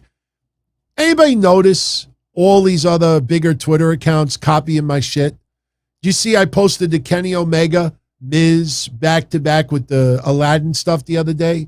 You see how many people copied that shit from me? And, you know, No credit, no retweet. They just saved it and reposted it for themselves. Well, I got another one for you now. This is my interpretation of Dante Martin and Malachi Black. Tell me this isn't apropos. The way Tony Khan has been talking about WWE overlapping Rampage, tell me Dante Martin right now is not Tony Mr. McCon and Rampage, and Malachi Black is like SmackDown. Like Tony's looking back and he's like, oh shit, fucking SmackDown is on the same time we are for a half an hour. So, I don't know, to me, that's what it looked like. I'm just trying to be fun. Oh, that's me in the middle with the Nielsen TV. The Nielsen TV. So, just a little fun. That is the thumbnail, SoFly. That is the thumbnail. But SoFly, now, because I posted it on Twitter, I guarantee you by tomorrow night, they're going to start creating the memes with Dante Martin and Malachi Black. Just think, that screenshot has been up for what? 9 days? 9 days. That screenshot's from 9 days ago. For 9 days, nobody did anything with that. I guarantee you now, because they're going to see that one in the search. Oh, no, I got to make my own. You watch. Everyone on the way out, if you enjoyed tonight's show, give it a thumbs up. Big shout out to La Nostra Familia. They are our elite channel members. We can't leave out, obviously, our channel subscribers. There we go. That's more like it. If you are not a channel subscriber, if you want to check it out, if you sign up, you'll get in time for next week's pay-per-view predictions contest for Crown Jewel. As you saw tonight, on occasion, randomly, every week or so, you'll be able to submit questions and we'll answer live on the shows. We do a video Q&A as well. We post some footage, and I'm going to start putting some early videos for the channel subscribers too. A lot of you have been telling me the idea of putting some Patreon content for the channel subscribers. I'll tell you the truth, man. Our Patreon family is awesome, because I expected a whole bunch of people from Patreon to say, "Oh, man, it's Patreon stuff. You just leave that." I can't tell you how many people that said, "Yeah, for those few channel subscribers, there's not a lot of you, yeah, give it to them. Let them get a sample of what we've been doing on Patreon the last 4 years. There's like thousands of hours of Patreon exclusive shows. So, yeah, I think we may be doing that soon. I just, I obviously got to run it through the other guys, because the Patreon page is not just for my stuff. So, but everyone, have a great night. Cerebral, thank you for the kind words, my friend. Thank you, everybody. And yeah, join me Saturday night, 10:05 p.m. Eastern, as it stands right now. A voting surge may change that, but it looks like it's going to stay that way. And then don't forget, next Thursday, Crown Jewel recap right after the live pay-per-view ends. And then later on Thursday night, we'll do a regular edition of Q&A. And like I said, be prepared.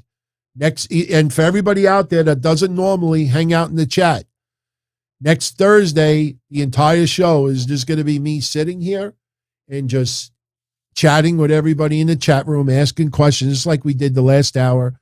So if you want to be part of it, all you got to do is just be present. So, all right, everyone. All right, one more question. Larry C. is asking an interesting one. If he could only afford one, which would he recommend? Channel subscriber or Patreon? Oh, boy. Well, let me put it this way. You could be a channel subscriber here for $1.99.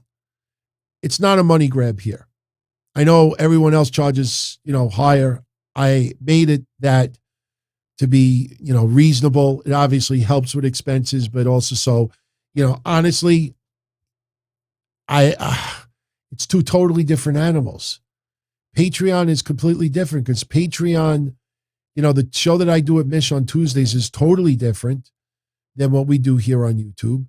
Plus, Patreon gives you ad-free episodes of everything that is on YouTube. Then you got Kev Castle, who does his shows still on the channel right now. So, it's a totally different animal. So it's really not, there's no great way for me to answer that. Two totally different things. If the content was the same, then it would be easy. You come here. This is why I don't have to divvy up shit for anybody. No. No, it's two totally different content. And I'd like for it to stay that way, and believe me, we don't double dip. We figured it out one day and I explained it on that show. For every person that subscribes there, we'd be lucky if we get 60 cents a month per person. The average person spends $5. Patreon takes what? 20% of it, 10%, whatever it is, 15, I don't know. So let's say, okay, we're down to $4. Then I got to put about 25% of it aside for taxes. So now we're down to $3.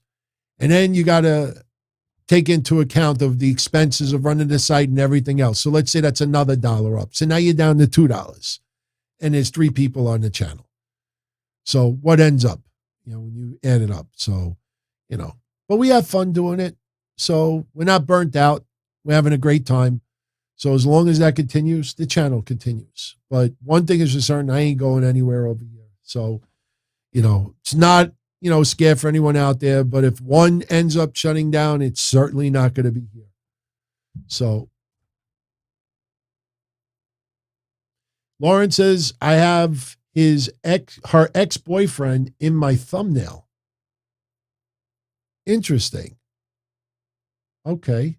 Well, it only narrows it down to, wait, we got Vinny, we got me, which I'm not an ex-boyfriend. We got a couple of people in the background, which means that you would either be the ex-girlfriend of Jake the Snake Roberts, Vinny the Guido, Loki, or Sanjay Dutt. Curious which one it is. My guess would be Loki.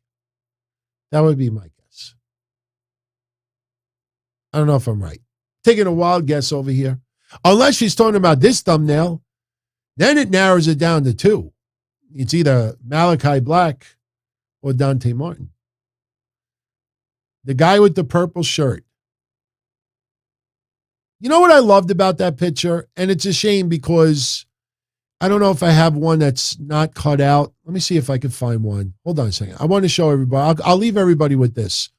I want to show everybody a picture. And I tell you, this picture really, yeah, I got one. This really sums it up for me. I want you to look at something. Check this out. This is that same screenshot without the background. Oh, okay, Vinny. All right, cool. I like Vinny. Yeah, that's me with the deli man. But you know what I loved, seriously, about doing what I did back then with the indie shows? I want you to look at that picture again. I want you to look at something close. Something you may not have even noticed before. Look at the kids on the left. You got the boy with the Buster Brown haircut. He's got this amazed look on his face. The little girl has got her mouth open, like shocked at what she's seeing. You got the guy in the blue shirt with a big smile on his face. The kid on his right is just glued at Vinny. And then look at all the little kids on the right, reaching over the guardrail, all bending over to see what is going on. Every kid in that building loved that stuff. And that put one of the biggest smiles on my face. And that's the one thing that pisses me off a little bit about wrestling right now. It seems like wrestling is trying to cater to millennials.